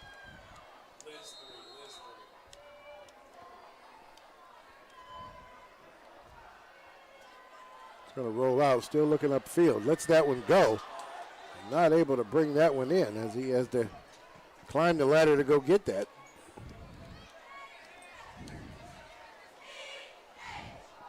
Lambert's the intended receiver. Yeah, Grace just overthrew that one there a little bit, put Lambert in a compromised position if he catches that ball. Yeah.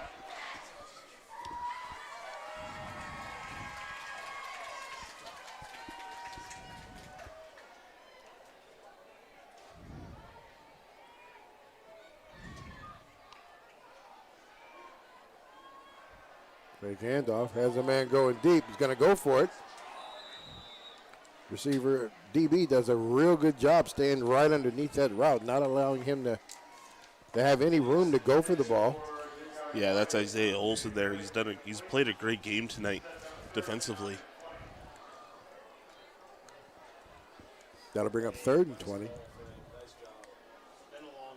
Which Olson listed at only 5'8", 140 pounds. Yeah, he knows how to stay in people's hip pockets right there. He was right there step for step with him. Yeah.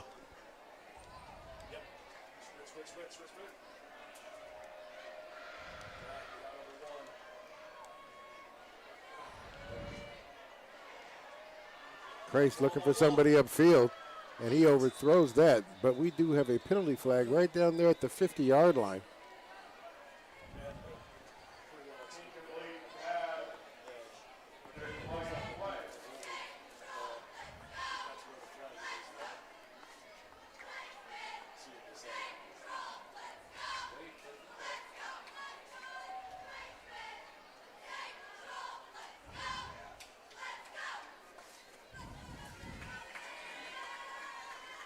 We got a holding, defensive holding this time. That's going to be against Glacier Peak.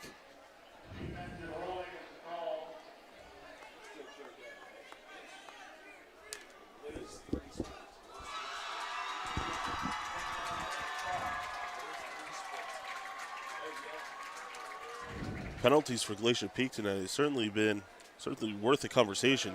Yeah, sure has been. That holding call will bring 10 yards instead of 3rd and 20. Now it's 3rd and 10.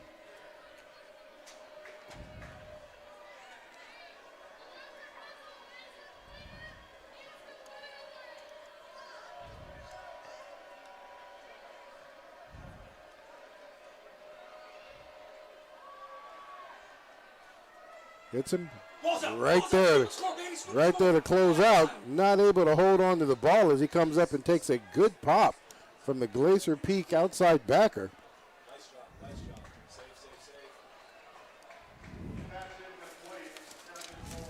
They're going to call pass incomplete. Are they? Yeah, they called pass incomplete. That's going to bring up 4th down, 4th and 10. It is. That is Owen Gluth, number 6, who comes up and makes that pop.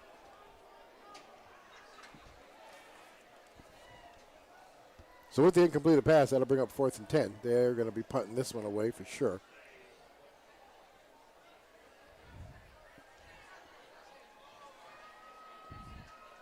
Returner setting up about the 20. And that's going to take a bounce. Great kick there as that goes out of bounds inside the 5-yard line. So Glacier Peak will get the ball back. 1st and 10 inside the 5-yard line. Yeah, that was a really good defensive series by Glacier Peak. Yeah, sure was.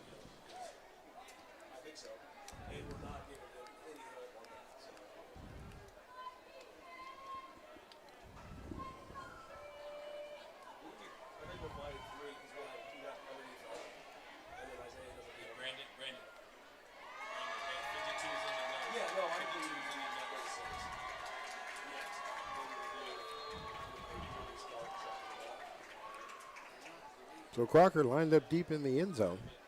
Hand the ball off to him. Breaks to the outside. Picks up a block, finds the edge, and he's going to get out across the 10-yard line before he stopped.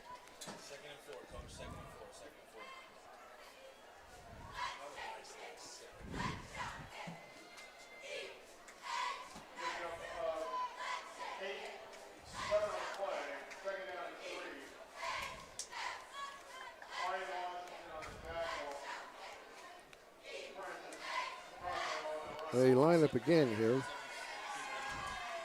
Receiver lined up. Off the ball, down on the bottom. We're going to hand this off to the running back again, right up the middle.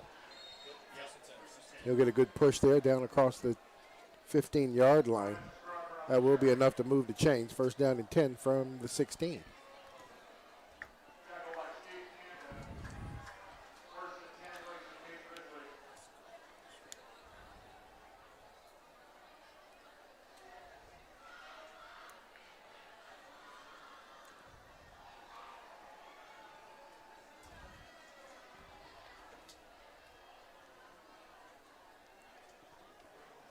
Glacier Peak lines up. Strong side into the boundary. Hands that off again to Crocker. Crocker turns it upfield.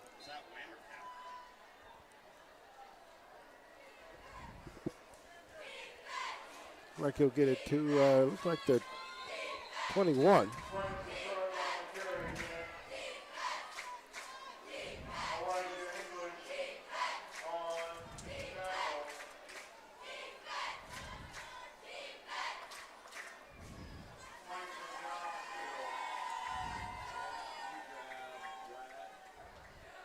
Got a man down on the far side of the field. Can't quite see who that is.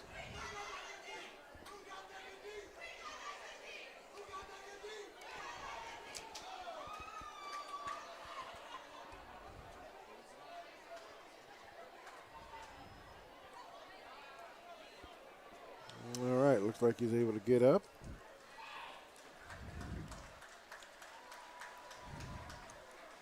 And a trot. That's good to see. Yep, sure is.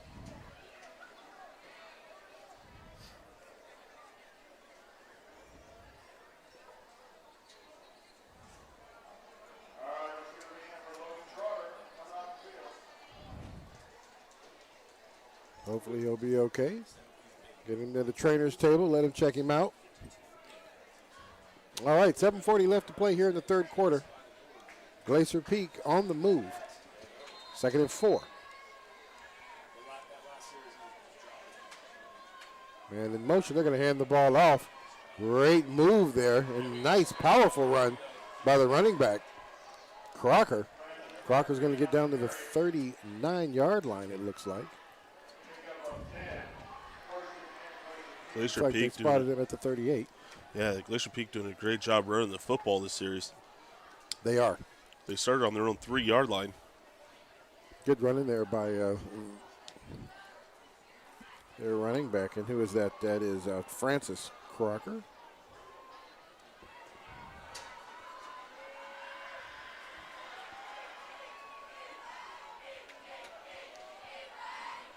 Well, they had Owens in there for a second. Looks like they brought Crocker back into the game. Send the man in motion, and they're going to hit him on the bubble sweep. And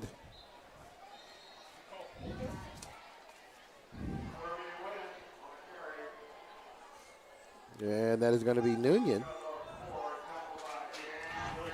number 14. Motion fly sweep.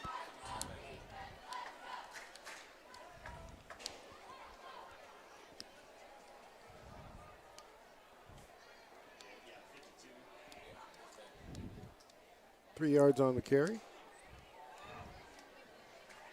Owens back in the game as the running back. Pistol formation. They'll give it to Owens right up the gut. Owens does a good job getting through the line of scrimmage.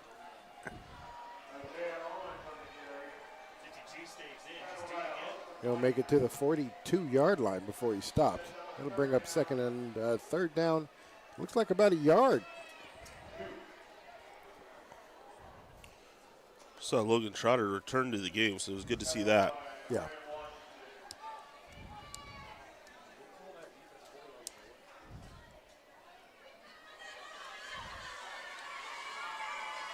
Bunch formation, strong side, far side. Gonna run weak, well, fake it weak, and then come back to the other side. He'll get enough of the first down as he runs out of bounds right at about the 49-yard line. Glacier Peak is moving the chains again in this series. Glacier Peak started inside the 5, now just outside Evergreen territory.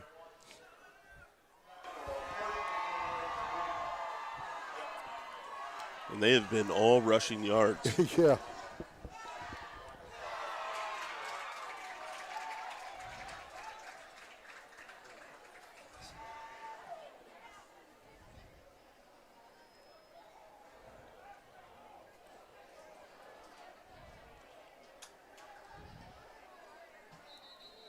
Spread out slot, and it looks like we're going to call a timeout. Glacier Peak wants to talk about it. This will be their first timeout of the second half. They've got 2 remaining.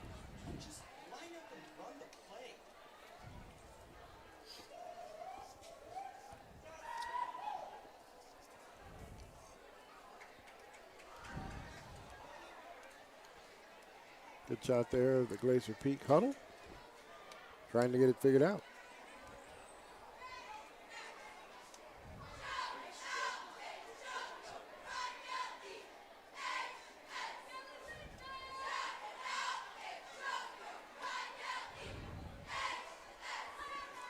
Yeah, the Evergreen offense just kind of, they seem a little off tonight. It seems like they're just not quite hitting on all cylinders. You know, we've seen them, well, we've seen them once this year, and then, then we kind of look at their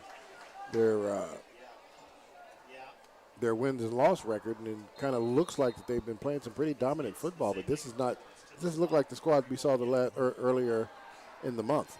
No, it certainly doesn't. I mean, thinking back to earlier, right? We were when we saw them a couple weeks ago. Yeah.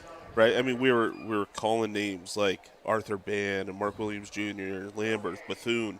Mm-hmm. We haven't called those names a whole lot tonight. No, there hasn't been all. a lot of spreading the ball around. They haven't. It just seems like Crace hasn't been connected with his receivers tonight. Yep. No, you're right on that part.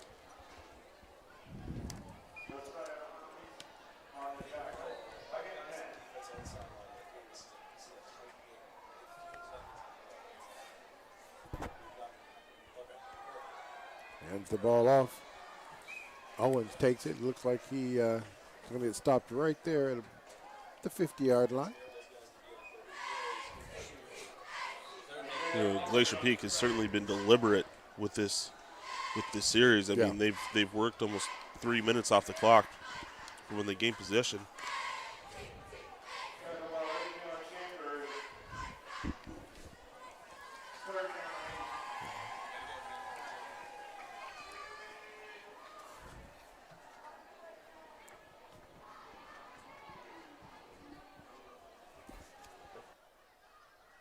Slot receivers down here at the bottom. Bootleg out of the back, looks up the field. There's a receiver wide open. going to get down to the 40-yard line before anybody even touches him.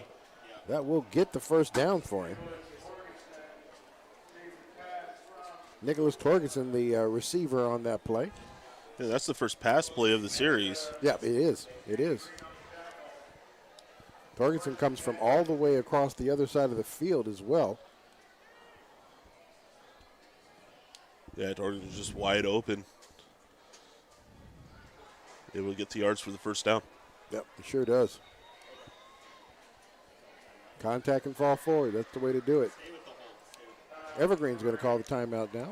They've got 2 remaining. Evergreen has to find a way to clog up that middle. They do. They can't let these guys score either.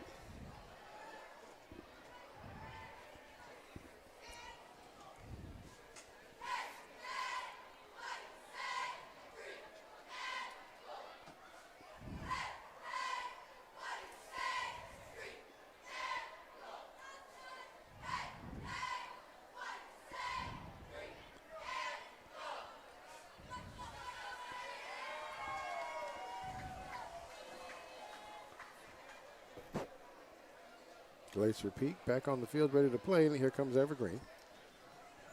Conversations have been had. Decisions have been made. We're ready to go on. First down and 10 for the Glacier Peak Grizzlies.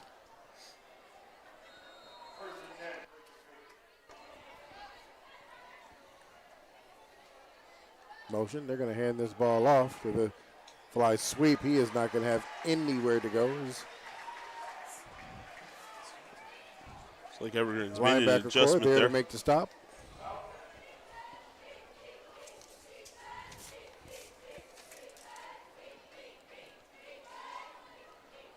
That's Trotter, comes up, makes that stop.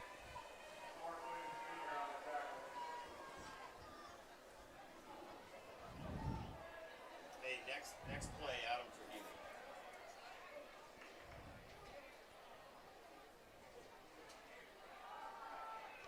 Owen has the ball. He'll get back to the 38-yard line. So the original line of scrimmage. Looks like he got the 3 yards back they just lost. They'll bring up third down and 10.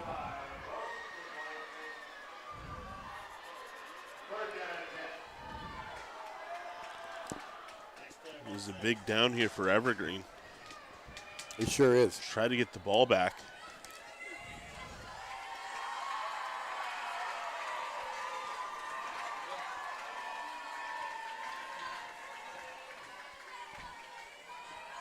Drops back.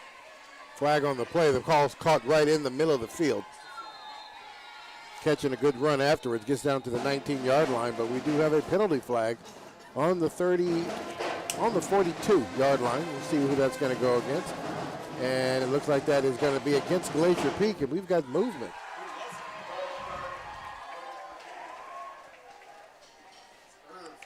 We're back again to Glacier Peak just shooting themselves in the foot in these types of situations. Yeah, they sure are.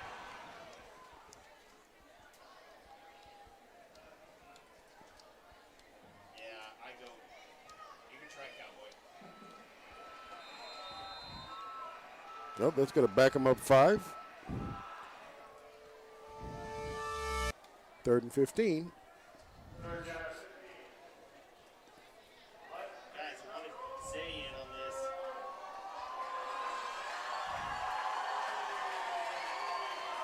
Strong side slot. They're going to send a man in motion back towards the weak side.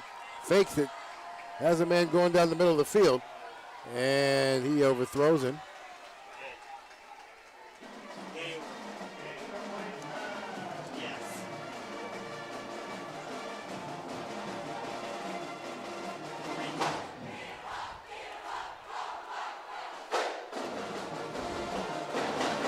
And that will bring out the punt team for the Grizzlies.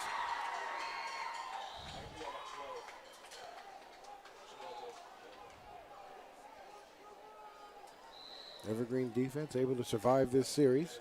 Glacier Peak helped out a lot, though, with their penalties. And he's able to get this one off. Let's see if we're going to let this one bounce. He picks it up and gets back to the inside. good decision. Better field position than they would have had. And it looks like he is slow to get up.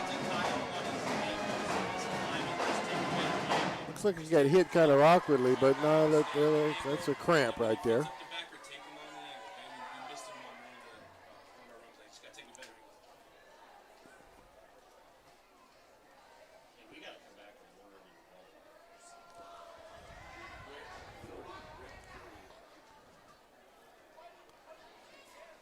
Yeah, I mean, Evergreen's going to have to find a way to put up some points with this possession. I mean, with the way that Glacier Peak milked time off the clock in this third quarter so far, and we were down to a minute 40. This is only the second time Evergreen's touched the football. Yeah, that's not a good thing when you're down 2 scores.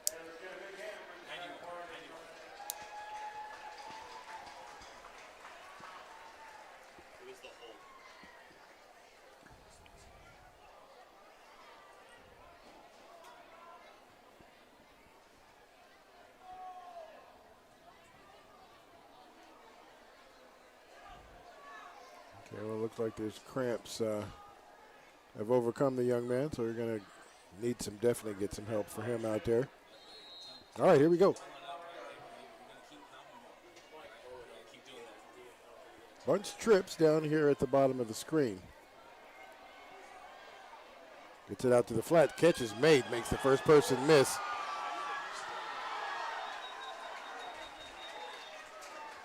Good open field tackle there by Glacier Peak.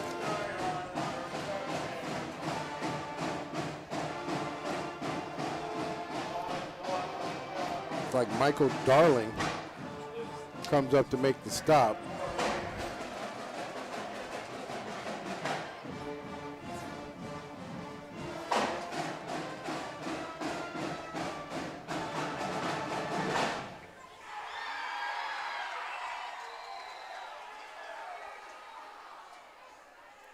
Stack trips on the other side, drops back. Crates now is flushed out of the pocket, decides he's going to take this one. Goes down. After a couple of yards, he'll go down on the 35-yard line.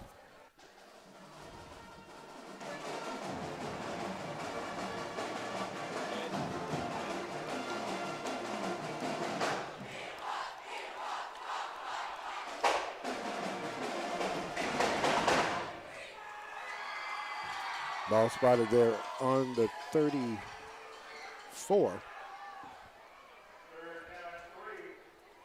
3 to go.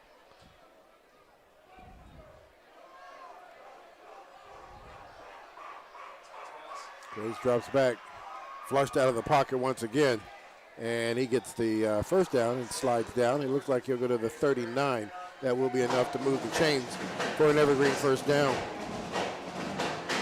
I have to credit the Glacier Peak secondary. They are not allowing the Evergreen receivers to really get open. Yeah, no, they've done these routes down the field. Yeah, they've done a great job at that.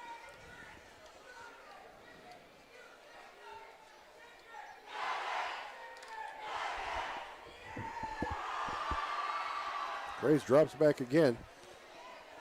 Has man open. I don't know if he can see him. Lets this one go, and that's almost intercepted as he's there to step down in front of it. Yeah, that was Isaiah Olsen, just bounced off his chest.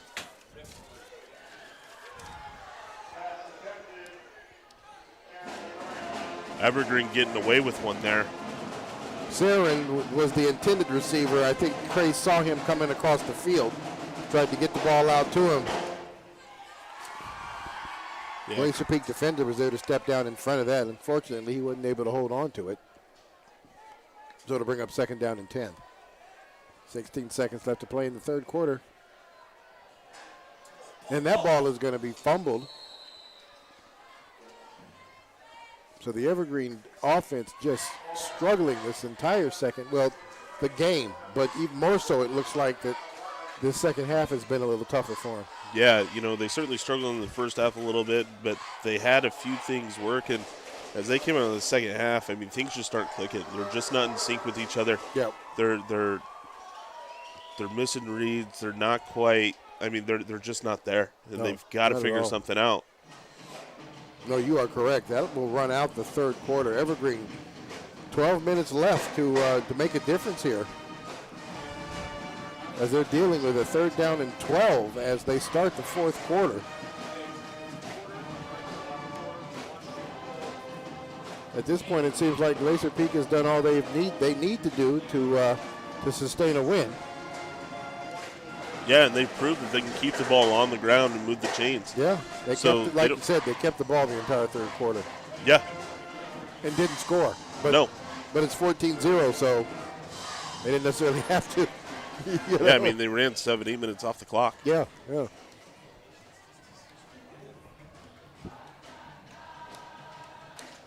All right, 4th quarter, Evergreen still goose eggs on the scoreboard. No scores here from either team in the second half of play. Last score, seconds left before the halftime, and that was a big pass from Glacier for Glacier Peak.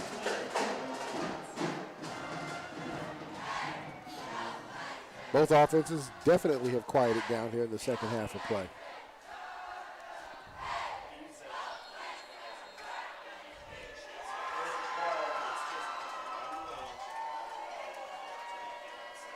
Slot receivers, trips here at the bottom, I should say. Grace looking for somebody to go. Finally lets that one go. The catch is made. See, where are they going to spot that? And they're going to spot it right at the 49-yard line. And that spot is not going to be enough for a first down. No, it sure is not. So that will bring up 4th down and 1. But it looks like they're going to measure it. Or maybe talk about it some more. That was close. I thought maybe he caught that on the other side of the 50. I agree with you, Rodney. Yeah.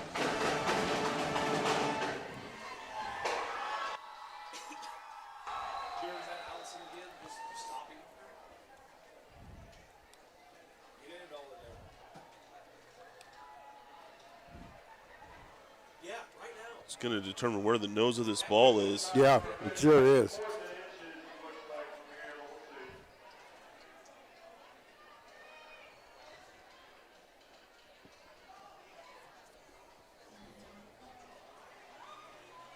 Looks like they are going. Looks like they barely got it. No. No, inches. Nope. Inches. Didn't get it. So we'll see here what Evergreen's going to do with that.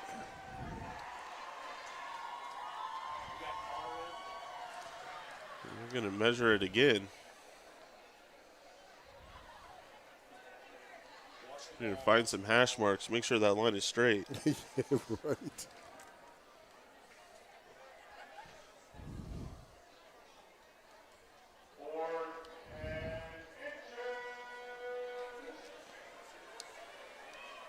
So Evergreen's offense does stay on the field. If Evergreen, you have to at this point. Yeah, you do. You have to keep this drive going.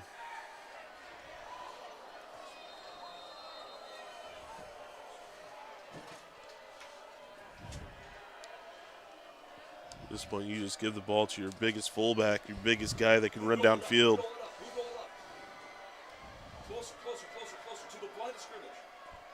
Send the man in motion. And we got a flag. But they ripped the ball out. Penalty flag on the play. So we'll see what the call is.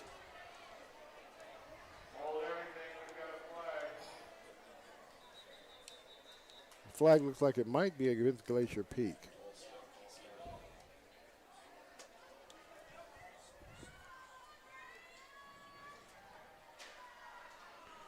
Nope, against Evergreen. Against Evergreen. So now that'll make it 4th down, 5 yards and an inch. Yeah. 10-3. So let's see here.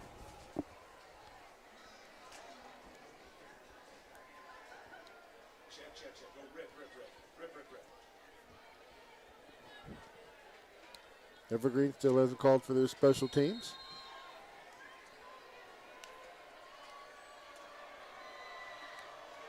So they're going to go for this 4th and 5.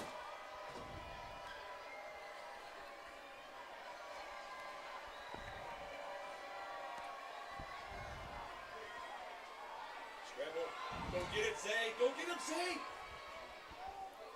And that ball's going to fall short, and Evergreen will turn the ball over on downs. So Glacier Peak's going to get the ball back in Evergreen territory. It's a big turnover. It is. Big turnover both sides. Penalties, penalties, penalties. That would be the conversation all night long. Yeah, it certainly will. And I mean, if you're ever turning the ball over to Glacier Peak, you just spent the entire third quarter running the ball straight down the middle. You got to find an answer for it. You got to try to get the ball back as quickly as you can, because you still got to get 2 scores. That is definitely true. All right. Lucas Entler, the quarterback, back on the field. He's going to hand that off to Crocker. Crocker gets the edge. We've got a holding penalty as Crocker finds the edge and gets a nice little run out of it. We're going to have a holding penalty that's going to bring that back. Looks like we got a man down.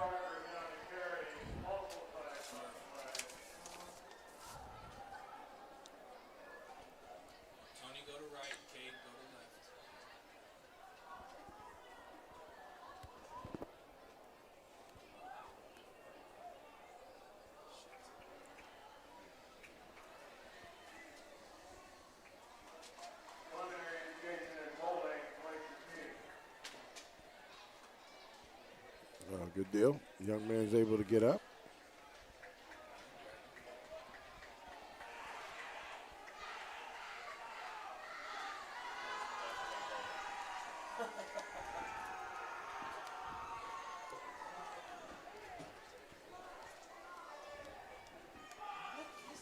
That was Jackson Murphy, the player injured on that play.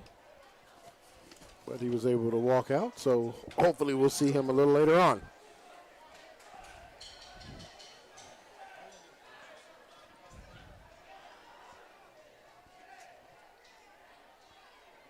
Ben Williams lines up down here at the bottom on the numbers.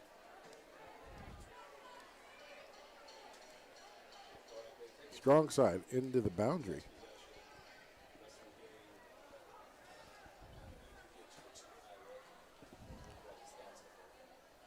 First and 20 after the holding call.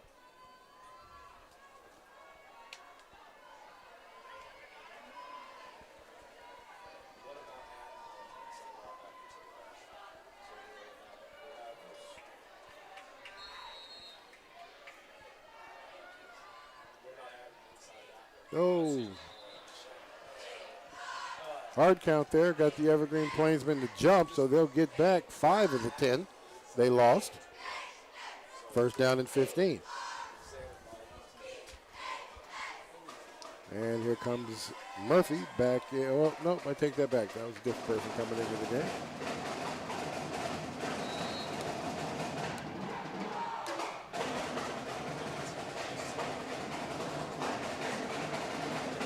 Strong side to the far side. They're going to run this strong. Great job as he breaks into the open there for Crocker. It's a great run there by Crocker. Great blocking up front there. He didn't get touched at all until he was a good 15, 20 yards down the field. Will be enough to move the chains. First down, Glacier Peak. There's the replay. Yeah, there was just great blocking. Yeah. Hole just opened wide open for him to run through. It's easy to make that run when you got holes as big as that. It sure is.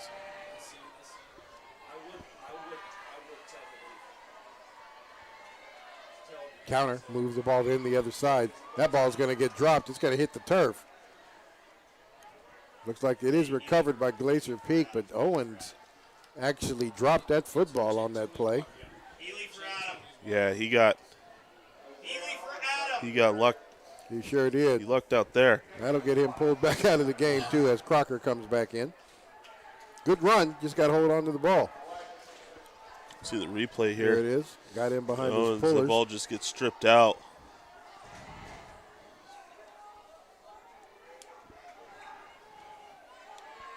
Pistol formation for Crocker. He's going to take that ball, run strong with it.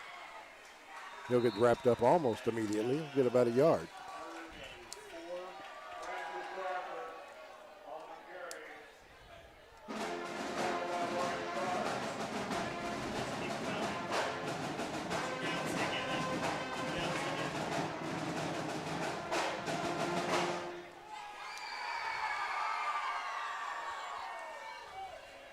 Glacier Peak certainly slowed this game down compared to the first half. Yeah, they sure have. They sure have.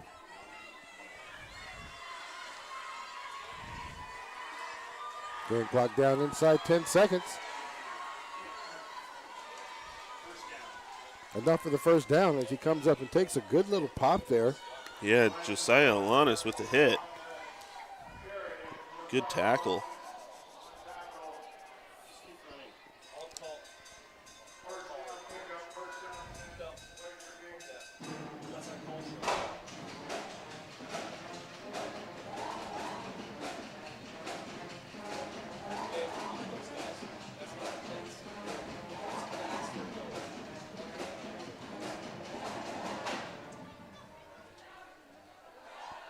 Strong side here into the boundary. Man in motion. Play action. And did not have him on the track. The man was wide open. He was wide open. It was Dylan Healy. Just couldn't make the connection. Nope, sure could not.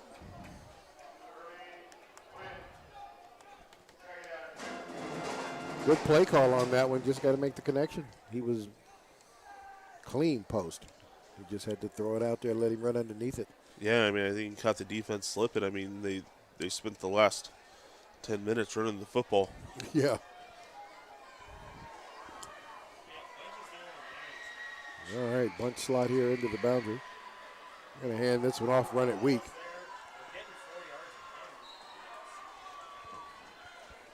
This time looks like he's just going to get back to the line of scrimmage here. That'll bring up 3rd down and 10.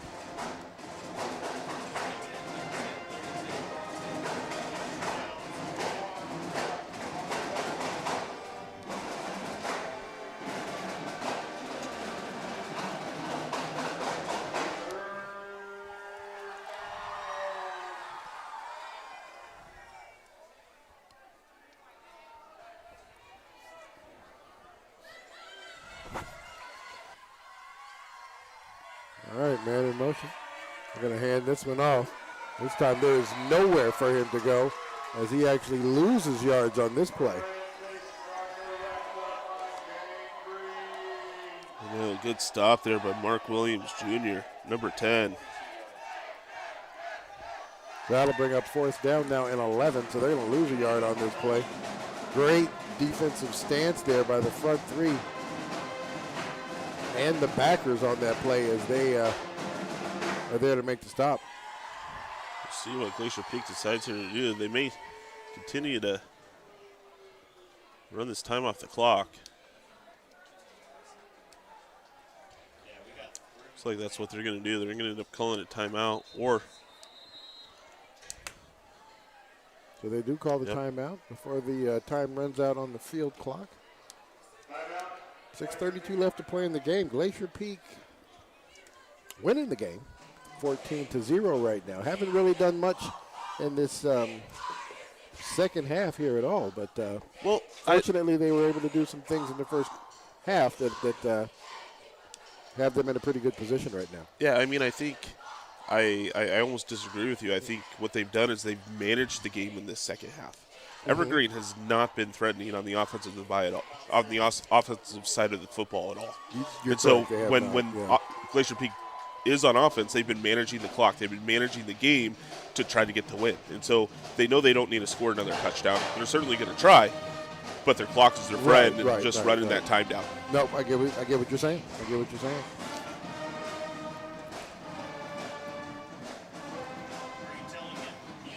All right, both teams back on the field. Glacier Peak's talked about it. They're going to go for it. 4th and 11.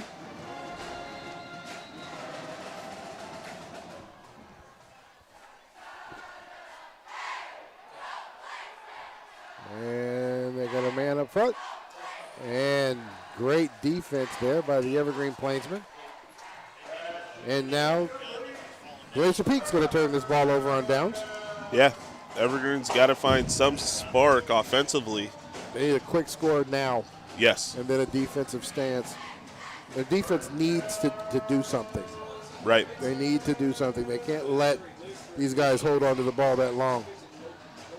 We'll see the replay here. Great defensive play.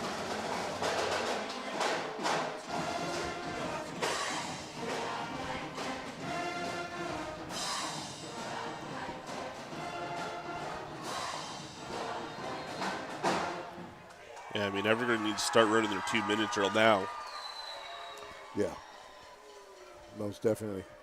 Grace has him set up. Trips here to the bottom of the screen. Going weak. Catch is made. That's going to be Lamberth. Lamberth will get across the 30 down to the 31.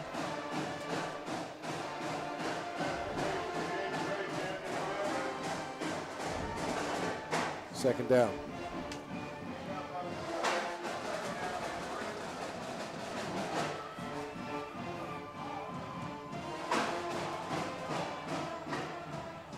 Snap again. Crace drops back. Has a man open out there on the far edge. Good tackle. Comes up, makes the stop. Great catch there by Thaddeus Pruitt. That will move the chains.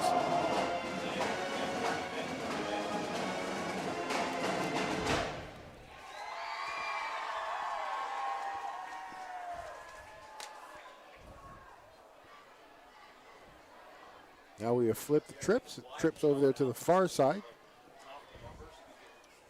Grace drops back again. That ball's going to skip off the carpet for a no catch.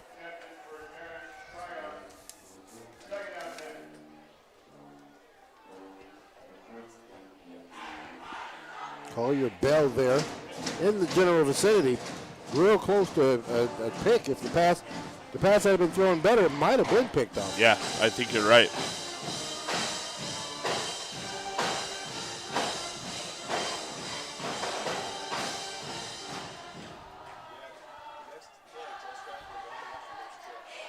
Trips to the far side. Drops back. He's going to get stepped out of the hole. And they're going to get the sack.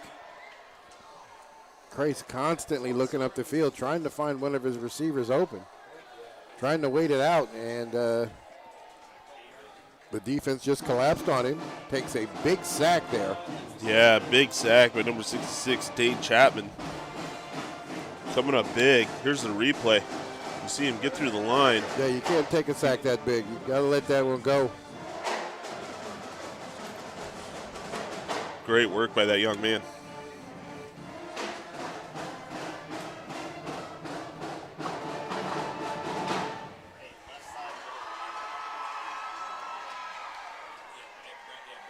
Drops back again, and it looks like, and he is able to bring that one in. I don't know if he caught it. We'll see what the officials have to say. And they are saying it is an interception. Great job by that young man as he stretched himself out to go get that ball. So Glacier Peak, second interception of the night. And they're going to take this ball back, going back the other direction. Yeah, we'll see the replay here. Isaiah Olsen just able to go ahead and track this ball. He makes a great interception for his second interception of the night. He gets his foot down. That's a big turnover for Evergreen. Yeah, it sure is. It sure is. We got 5 minutes remaining here in the game with Glacier Peak having possession of the football. Well, if it's any indication of how they've handled the ball the last couple of times they had the corner, Evergreen its defense is going to have to do something because they are capable of holding on to the ball for the next 5 minutes.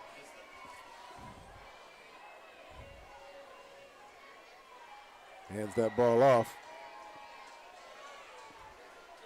Nice run right up the middle there by Francis Crocker. He'll get to the 38-yard line. Yeah, and Evergreen take a 37-yard line. Evergreen has not figured out how to stop that run up the middle. Yeah.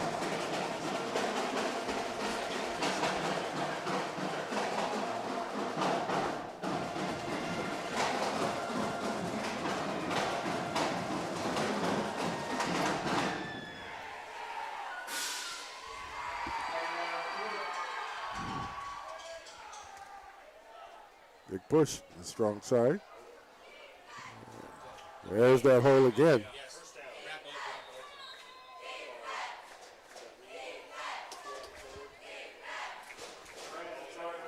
That will be enough to move the chains.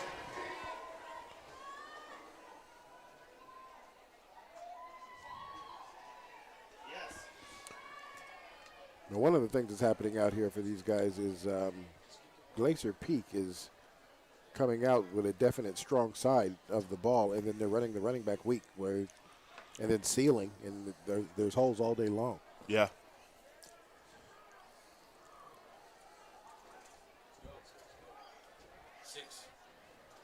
All right, 2 receivers, far side of the field. And he runs strong this time. And he'll get down just enough to move the first down, it looks like.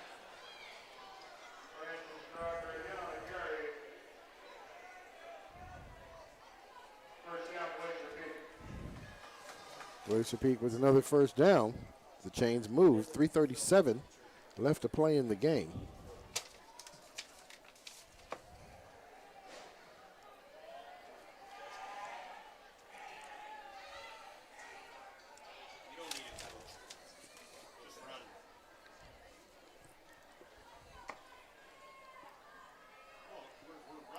Slot receivers down here at the bottom.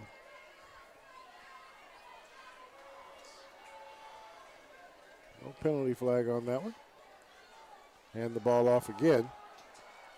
Nice counter as he gets down in the middle. Splits the defenders. Oh my goodness, the turf monster got him. Switch sides from the last game. Sure did. Nice run there by Francis Crocker.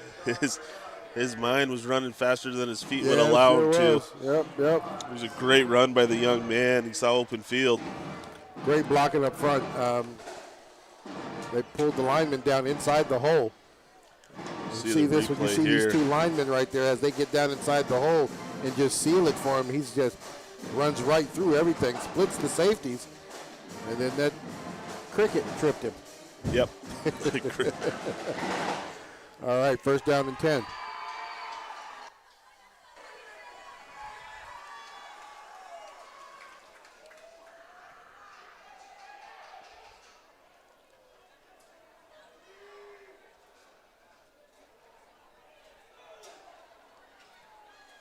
Evergreen doesn't jump this time. They're going to take the handoff, give it out to Owen. Owens does a good job. It looks like he'll get to the 10. And we just got a cheap shot flag.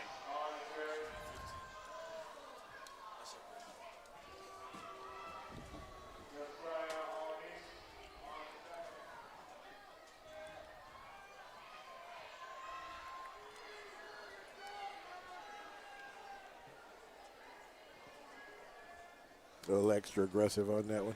A little bit. That's frustration. That's definitely frustration. He had him down. There was no need to do that. He's not the heaviest dude out there on the field, so I mean, for somebody to just treat him like that, that doesn't make any sense to me.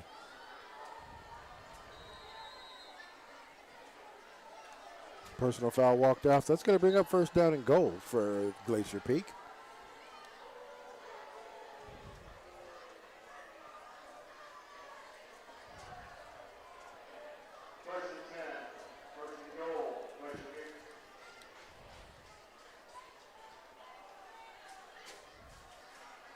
Hands the ball off.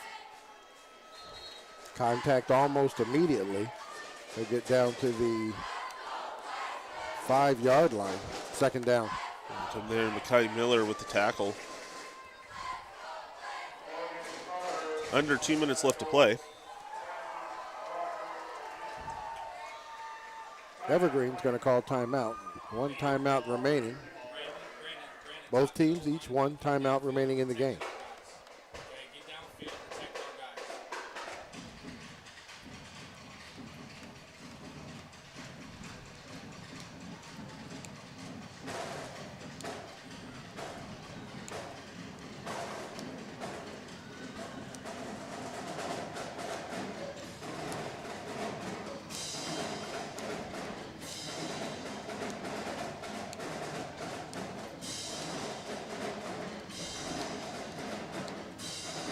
So Evergreen will pick up another loss here on their record. Not a league loss, but their overall record, it is going to... it'll be their first loss of the season. Yes.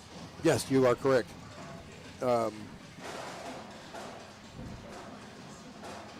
Glacier Peak will go to 2-2, if I'm correct.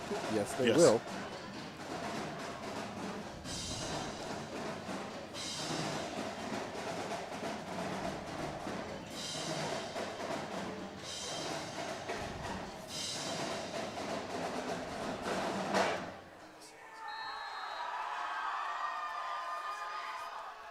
Lines up again.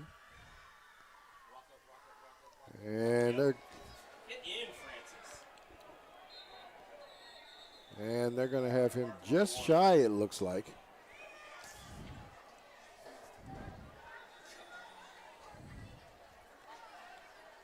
Looks like it actually is inside the 1 yard line. Evergreen's going to use their final timeout here with 1:22 left to play.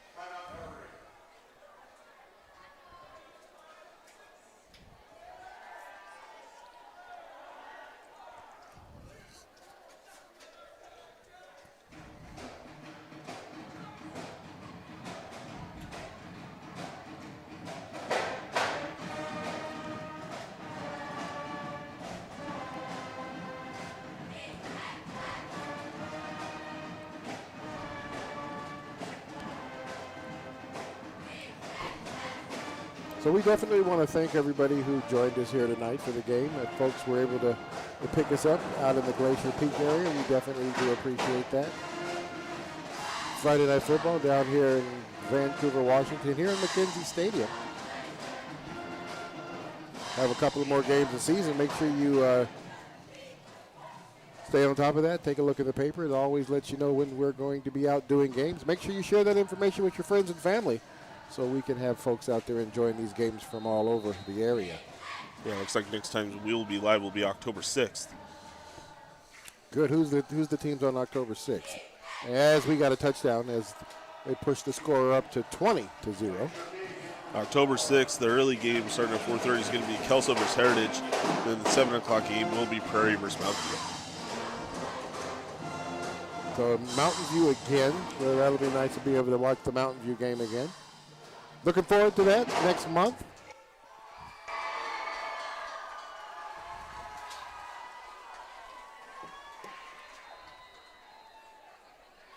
Remind everybody, we are watching EPS Sports on channel 328 and the Evergreen School District channel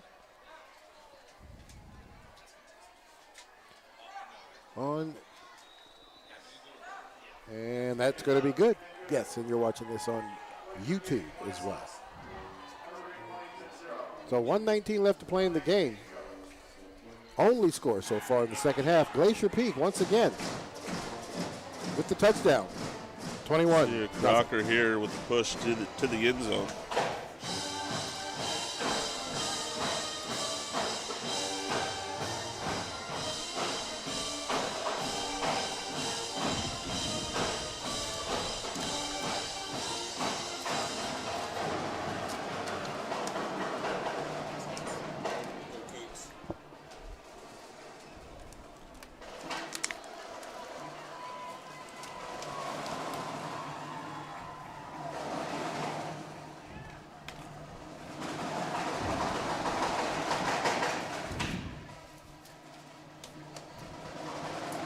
Lambers now takes the field deep.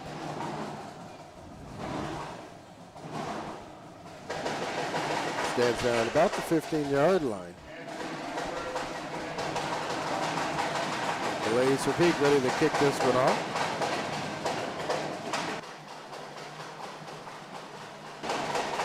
And they're going to keep this one on the ground. Going to take a bounce. Glacier Peak's And going to recover that Peak football. gets this ball again.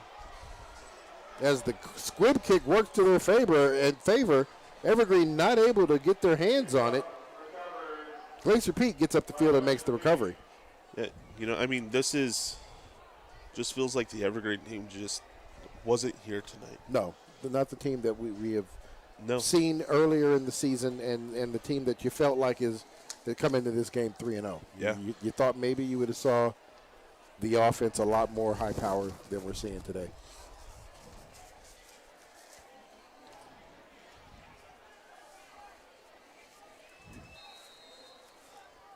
Glacier Peak content with the score as it is, and we'll let the clock run out.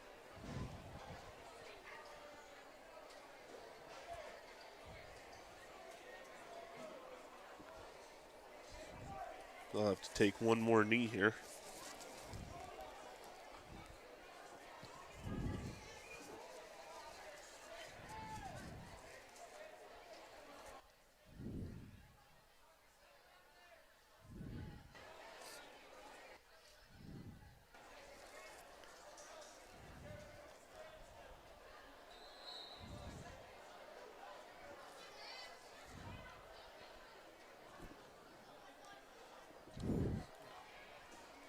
Yeah, they do not have to. Field clock is about 10 seconds ahead of the game clock, so that will be the game as Glacier Peak now brings their record to 2-2. Evergreen drops to 3-1.